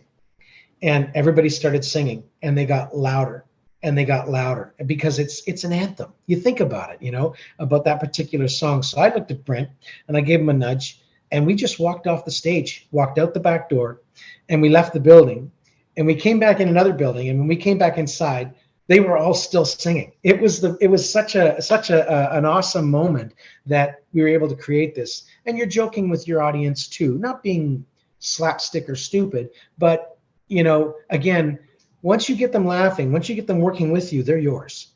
And this is kind of something that we've been lucky enough to be able to create, and we're having a lot of fun with it. So I'm excited about getting into August 10th, I believe, is the date in with Saga, and my wife just reminded me the there. El Macombo in El Toronto. Macombo, yeah. We played the El Macombo quite a few times, and they keep calling us back. So we're doing something right. We just did a gig with Glass Tiger, and again, it's such an honor to be able to go up with a box and an acoustic guitar, and then again rope the people in. And we've had such great reviews, and I'm so thankful for this. That we've had those moments with these people, and it seems to be working. So do we want to add something to the party? We really kind of like the way it is right now. Don't fix it if it isn't broken. So we're having fun. But Brent's constantly like, we're going to try this song. Let's try this song. So, okay, well, I'll have to sink myself into this and get those muscles working again as far as learning and creating a new vocal part and stuff. But it's been an honor to work with Brent, and I'm really excited about it. And again, the reviews that you get really keep you motivated. So it's been exciting. So for our listeners that are tuning in from outside of Canada, 416 is the area code for Toronto. And you guys have two shows coming up in the GTA. So we mentioned Thursday, August 10th at the El Macombo in Toronto. That's with Saga, and it's already sold out. So you're going to have to pull some strings to get in there somehow. And Tuesday, August 22nd at Timothy's Pub in Etobicoke with John Rogers. So Etobicoke is just outside of Toronto. Yep. And I wouldn't be doing my job if I didn't get a quote from a member of Saga. So Saga legends, these guys have sold 8 million albums. And I have some kind words from Jim Gilmore of Saga. Oh, Jimmy. I love Jimmy. So Jim keeps it short and sweet. He says, he's the most amazing person and player. I'm proud to have him as a good friend. So that's from Jim Gilmore. I love Jimmy. I'm excited to see him again. Jimmy and I were years ago. I remember I was playing with Kenny McLean out of town, and it was my birthday. And Jimmy and I have birthdays fairly close to each other in February. I was playing in Collingwood, and next thing you know, I come out of one store and I ran into Jimmy's other half, and she's a sweetheart. And so Jimmy and I went skiing together, and take the chair up, and we're having our fun and stuff, and we're cruising down the hill. All of a sudden he goes, "Dad, wait." So I stopped. I said, "Is everything okay?" He goes, "Yeah. I just want to have a smoke." So halfway down the hill, he stopped to have a cigarette and stuff. But what a talent. Those guys are fabulous. My wife really likes them too. Great guys. Thank you, Jimmy. Love you, buddy. So I saw in an interview that you said that your son is your greatest achievement or what you're most proud of. Yeah. In what ways did becoming a father change you? So for someone like me, not married, no kids, if you can share with me how becoming a father actually changes you as a person. You grow up pretty fast. It's pretty sobering. Yeah, you do. And it's not like I lived a crazy wild life. I only started drinking alcohol when I met my wife, and we always laugh about that. But no, my wife and I enjoy, a glass of wine or having a beer or like sipping on some amaretto or something like that. But no, as far as that, my son's mother and I split when he was 6 months old. So really I raised him with me. It was just the two of us. So, sure, his dad played in a rock band and stuff, but all that stuff kind of got shoved aside. But I remember back, even with with Platinum Blonde, we did a show downtown at Dundas Square, and somebody took a photograph of my son right before I walked on stage. He came up and he gave me a big hug, and I have that picture somewhere. I'm sure it's on my Facebook or something. But I will tell you a funny story. I remember he was young. He was probably about, I don't know, 10, 11, and he says, "I just don't get it, Dad." He goes, "All these people, when they mention your name, they start cheering." He goes, "But you're such a loser." And of course, he doesn't mean it like that. He's having fun with me, right? So, but he's Taryn. I love my son. He's a good guy. I was gonna ask if he thinks his dad is a rock star, just some schmuck at home, and I think you just gave us the answer. So yeah, you're just my dad, So he's great. He was here last night. We had him over, and his girlfriend and her brother, and my brother came over. So we spent some time by the pool, just chilling and barbecuing and doing typical Sunday family stuff. So I have a hypothetical question for you. So if we go into the future, I'm talking 100 years from now, 500 years from now, let's say most of today's music has disappeared from human consciousness. However, there's still one Honeymoon Suite song and there's still one Platinum Blonde song that stick around for 500 years that people are still listening to. Which one song from each band would you choose to represent that band? It doesn't have to be their most popular song. It could be for whatever reason you want. What two songs would you keep around for future humans if we're still around at that point? Right away, I think business. I think industry. So you would have to say New Girl Now or Feel It Again, Not in Love, and Doesn't Really Matter. I just think because they were the New Girl Now was like the first one that kind of broke, and as far as Doesn't Really Matter was the first one that kind of broke. So that's kind of, once you've got your first single, that's the face on the cereal box. It's a signature song, yeah. They're the ones, and if you put in something obscure, which I would really like to do, I'm only serving myself, and that's kind of unfair, So I have to say those particular songs. Yeah, and we have to assume you won't be there in 500 years, so you choosing a song selfishly for yourself. I mean, I'll be in heaven sitting back with Chad fishing. You know what I mean? There you go. I love it. So you've had a lengthy career in the music industry already. How do you keep this fun? You look like you're having a great time doing what you love. It's funny. I have to keep thinking back to that. Like I've been so lucky to play with all these different artists, even like I was saying with Flood, and I've been on stage with Greg Godovitz and all these different guys that I grew up looking up to. It's not like I'm trying to set a record. I'm just working. I'm just continuing to work. And as far as keeping things really up and looking happy and stuff like that, I'm not going to lie to you and say I don't have a bad day. We all do. But I have a beautiful wife that makes me smile all the time, and I just choose to live that way.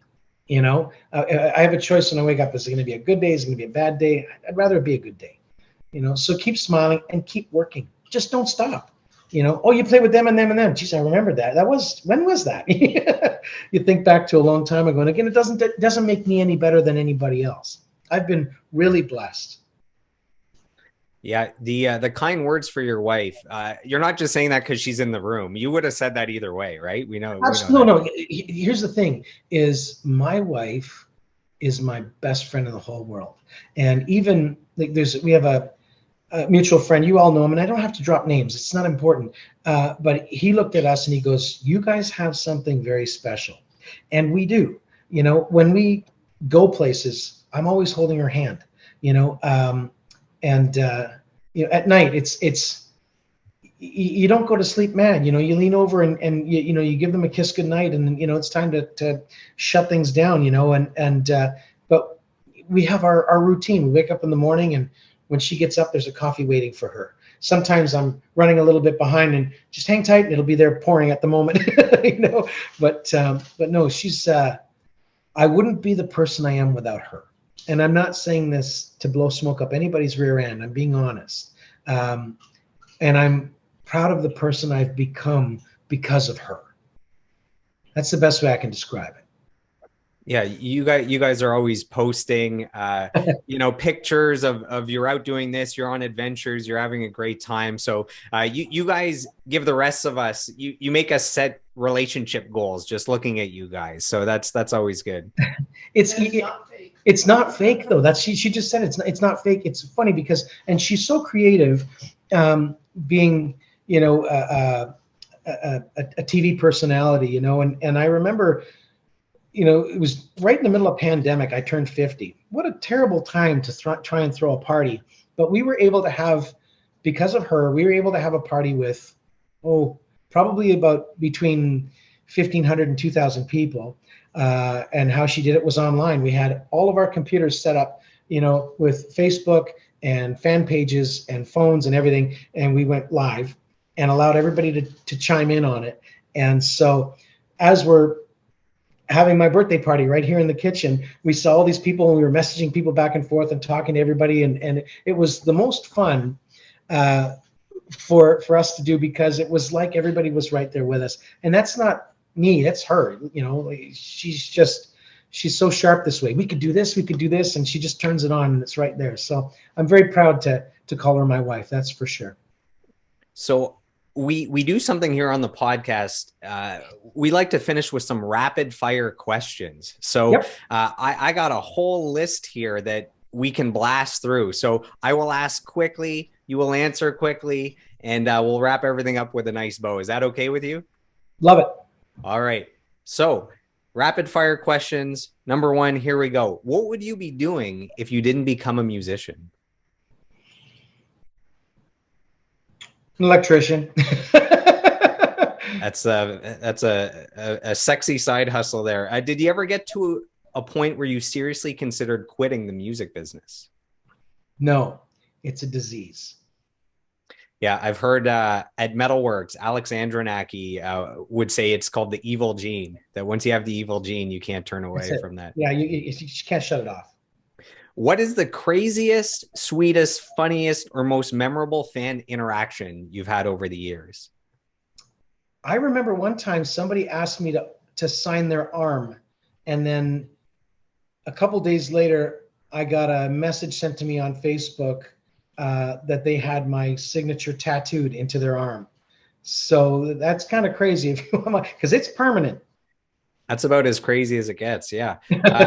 Who would you say are your all-time favorite artists, if you can just spitfire through a few of them?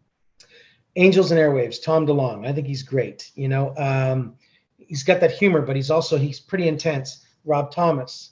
I just recently really have fallen into that Loving Tears for Fears stuff.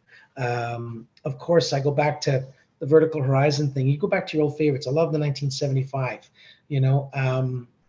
and you've got your all-time favorite list. I've got on my Spotify list, my pop list, which I'm into production and songwriting and stuff. So sometimes my wife will laugh at me and say, "Is this your breakup mix?" Because there might be a ballad on there or something. But DeLonge, absolutely. Rob Thomas, absolutely. If you could put together a super group of musicians, who would you pick? So you're on drums. I'll let you take a bass player, a guitarist, and a singer. Who do you pick? I would take Tom DeLonge because he would just be a good hang, for entertainment purposes, as far as a singer is concerned. So you'd have him on guitar then? Yeah, of course. I've always liked the voice of Sammy Hagar, Nice. Great singer. And as far as a bass player is concerned, my wife's like slapping the bass, doing the high bass. Yeah, we don't know if all these musicians would work well together, but it's the start of a super group. And that reminds me of something too. Bass players, there's so many that I like. John Taylor from Duran Duran, he's a happening player. But I remember as a kid, not meaning to venture off this, as a kid, and hanging with my musician friends, the best band would be Steve Vai on guitar.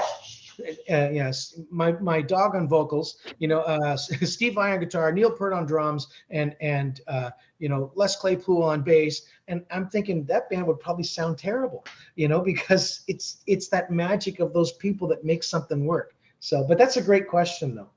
Yeah. What's cool is Steve Vai is playing here in Ottawa in like 10 days, and he's playing a Yeah. small, intimate, like, I don't know, 500-person venue. So Yeah. Yeah. it's going to be pretty awesome.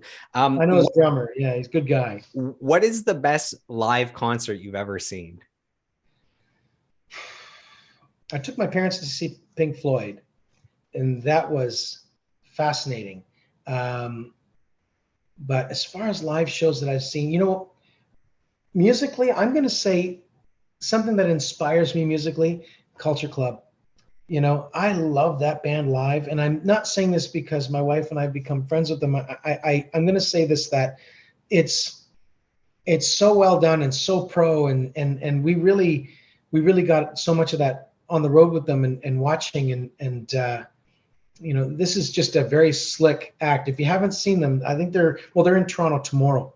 And I think there are still tickets available if you want to sit up in the grass, whatever. But it's worth going to see them. They're great live, fabulous live. I saw Roger Waters play The Wall in its entirety at the How was that? Rogers Center. It was Yeah. insane. I wish I was on some drugs or something to go that extra mile with it, but it was incredible. So Amazing. yeah. What is the most ridiculous thing you've purchased with money earned from music? It doesn't have to be like a big purchase, but just anything ridiculous. This house. That's pretty ridiculous. No, I love this house. But no, as far as ridiculous things, like, I don't know. My wife and I have been to some pretty hairy restaurants before. That's such a good question. I think the one that is really to my heart would be my home, because it's my home. Yeah. So as far as ridiculous purchases, I haven't bought bags of candy bars or anything like crazy like that. I got lots of musical instruments, lots of drums, tons of drums, but sometimes I'll see an old vintage kit and pick that up, and it'll sit in the corner and collect dust, or I'll start playing it, but yeah, Gordy Johnson of Big I hope Sugar. that helps. Yeah. Gordy Johnson of Big Sugar said that when they had one big album and he bought a car, and then they had another big album and he bought a car, and then he realized I can't keep this going. You can't buy a car every album, so he got it out of the system. What's the best advice you've ever received? Anything come to you right now? Best advice: exchange that number. Yep. Stay communicating with people.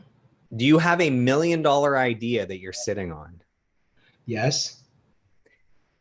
Can you share it, or does that give or is someone going to run with your $1 million idea? I'm not sharing that at all. You're a smart man. When I buy it, you'll know when it happens, when I buy another house, but I'm still not leaving this one. If you could sit down for a conversation with anybody, who would it be? I would say Morgan Freeman, just because I'd probably end up passing out and have the best sleep of my life. The voice of God right there. Yeah. No. I would love to sit down with DeLonge, just because it'd be so entertaining with Tom DeLonge. He'd talk about aliens for 2 hours. Well, yeah, no, he's into that, but no, just probably more the recording process of when he worked with Critter on those couple of records that they did.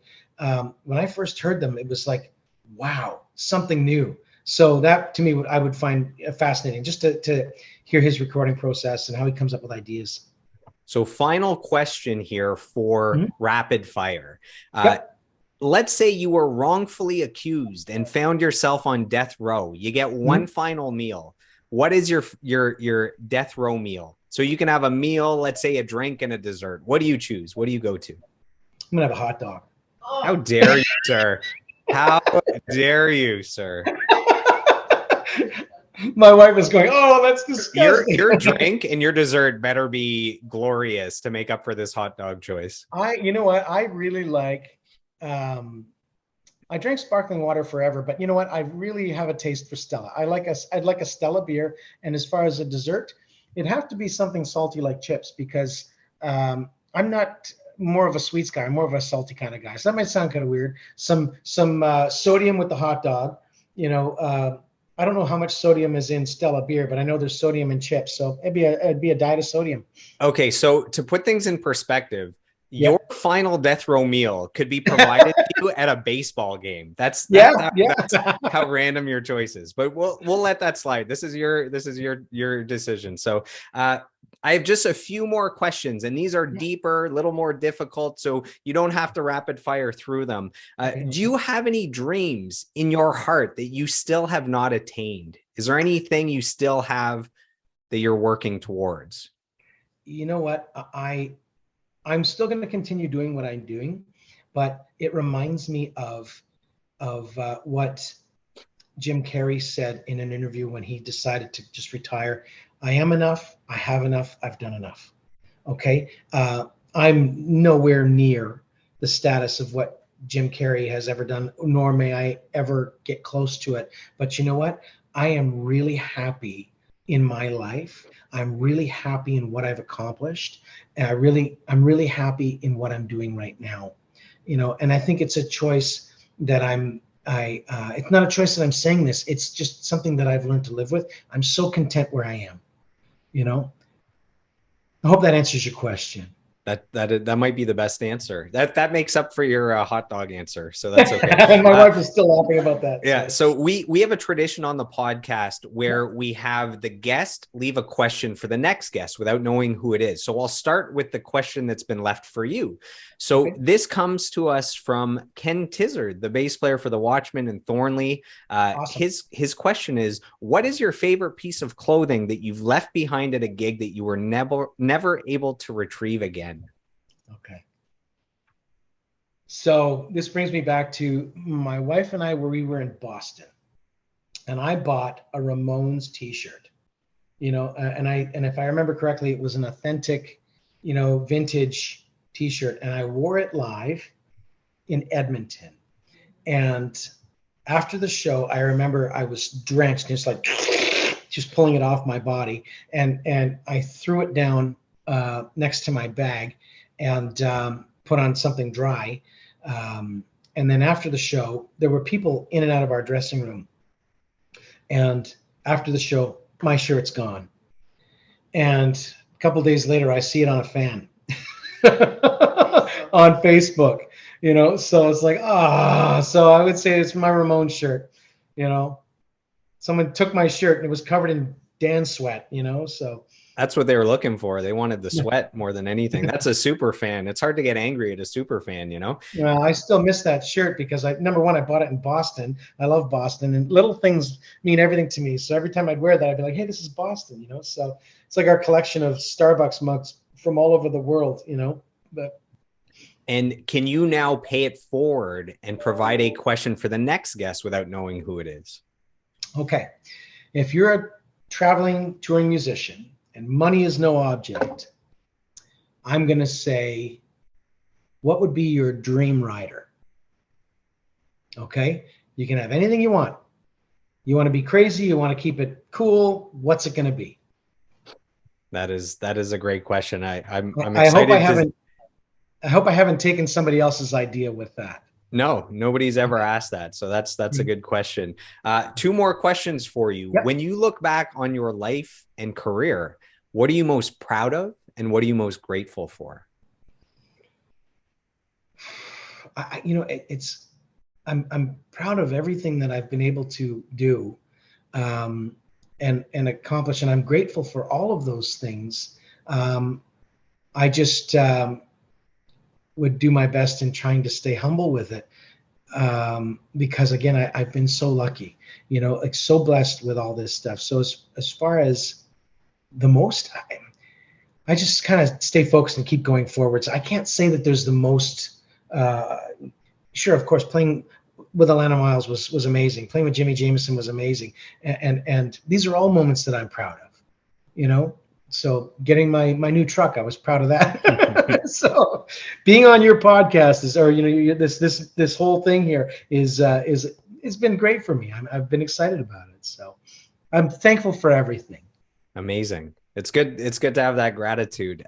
What advice would you give to your 10-year-old self? So you can go in a room, there's a cute little 10-year-old Dan sitting there, and you can take all the years of experience and lessons and mentorships and ups and downs and dreams. You can take all that, condense it, and share a few words of advice to little Dan there to help him navigate the human experience. What do you say to him? Stay honest, stay truthful to yourself, exchange that number, and be professional. If you were to write a book, you would title it "Exchange That Number." I think that Yeah, would be yeah. And something I learned from my wife, and being that she's had the career in television, she said something that has been profound to me. And I'm not just saying this because she's my wife. Always, always, always protect your reputation. So important. So where can our listeners find you online? So they've been listening for the last 2 hours. They either want to see what you're up to next. They slash their wrists. Or slash their wrists. Maybe they want to slide into the DMs and say, "Hey, I love the interview," or "I need a drummer on a project," or whatever it is. Where do they go? Are there websites? Are there social media apps? Where do they find you? Well, I am on Facebook, but the one that I would just drive them towards, because I'm now trying to keep my Facebook really between myself and people that I truly know, and they can get out of control sometimes. So Instagram is the best way to get me, at drummer Dan Todd. Okay, and I'm usually really good at getting back to people that will message me on there, whether it's they're following me or not. I'll do my best to get back to them, and give me a day or so. But like I said, I'm usually pretty good at getting back to everybody. And final thing, is there anything you'd like to say to the fans that have been with you from the very start? They've been following your career. They've been supporting you. Any words for the fans as we part ways here? I'm proud to be me. I'm happy about me. I love my life. It's not fake. It's very, very real. And I'm just going to keep doing what I'm doing because I enjoy it so much, and for all of you out there, I hope to see you at a 416 gig. And as we wrap up, I just want to take a moment to acknowledge you for your lifelong pursuit of mastery as a drummer. I want to acknowledge you for sharing your wisdom as a drum teacher, at some points helping out, the next generation of drummers, helping them cast a vision for their lives of what's possible, helping them to develop their craft so they have a chance of actually having a career in the music industry. We saw the results of that with Rich going on to multi-platinum status to show, the result. That's on Rich. This is Rich. Okay. That's true. But we do have to acknowledge that, if we don't sometimes, if we don't run into the right person or have the right mentor, it can either slow down that process, or who knows? So anyways, just, you're going to take that compliment. And I want to also acknowledge you for your career with both Honeymoon Suite as well as Platinum Blonde. Either the music that you recorded with Platinum Blonde and also with Honeymoon Suite, having toured with them and kept the train rolling for both bands, and delighting fans around the world with the live shows. And last but not least, I want to thank you personally as a fan of yours for sitting down with me for the last couple hours for this interview, allowing me to pick your brain as a lover of music and as a fellow musician to ask these questions that I've wanted to know the answers to for a long time. So thank you, Dan. I really appreciate it. Joel, you're the best. Thank you. Really appreciate this very, very much. Check out, I do want to say, check out 416. Another way to contact us is the 416 on, this is 416 on Instagram. Check that out as well. There you go. So to the Dan fans, to the Honeymoon Suite fans, to the 416 fans, to the Platinum Blonde fans, you've been a part of a lot of groups here. Thanks for tuning in, and we'll see you on the next episode. God bless you. If you've enjoyed today's episode of the podcast, please take a moment to subscribe, like, comment, and share. What I want to know is, who would you like me to sit down with next for a 2-hour deep dive interview? You can let me know by reaching out to me on social media. You can find me on Facebook, Instagram, YouTube, and TikTok at Joel Martin Mastery. Joel is Joel. And you can find me on Twitter and Snapchat at Joel Mastery. So I am done. I am complete. I approve this message, and I'll see you on the next episode.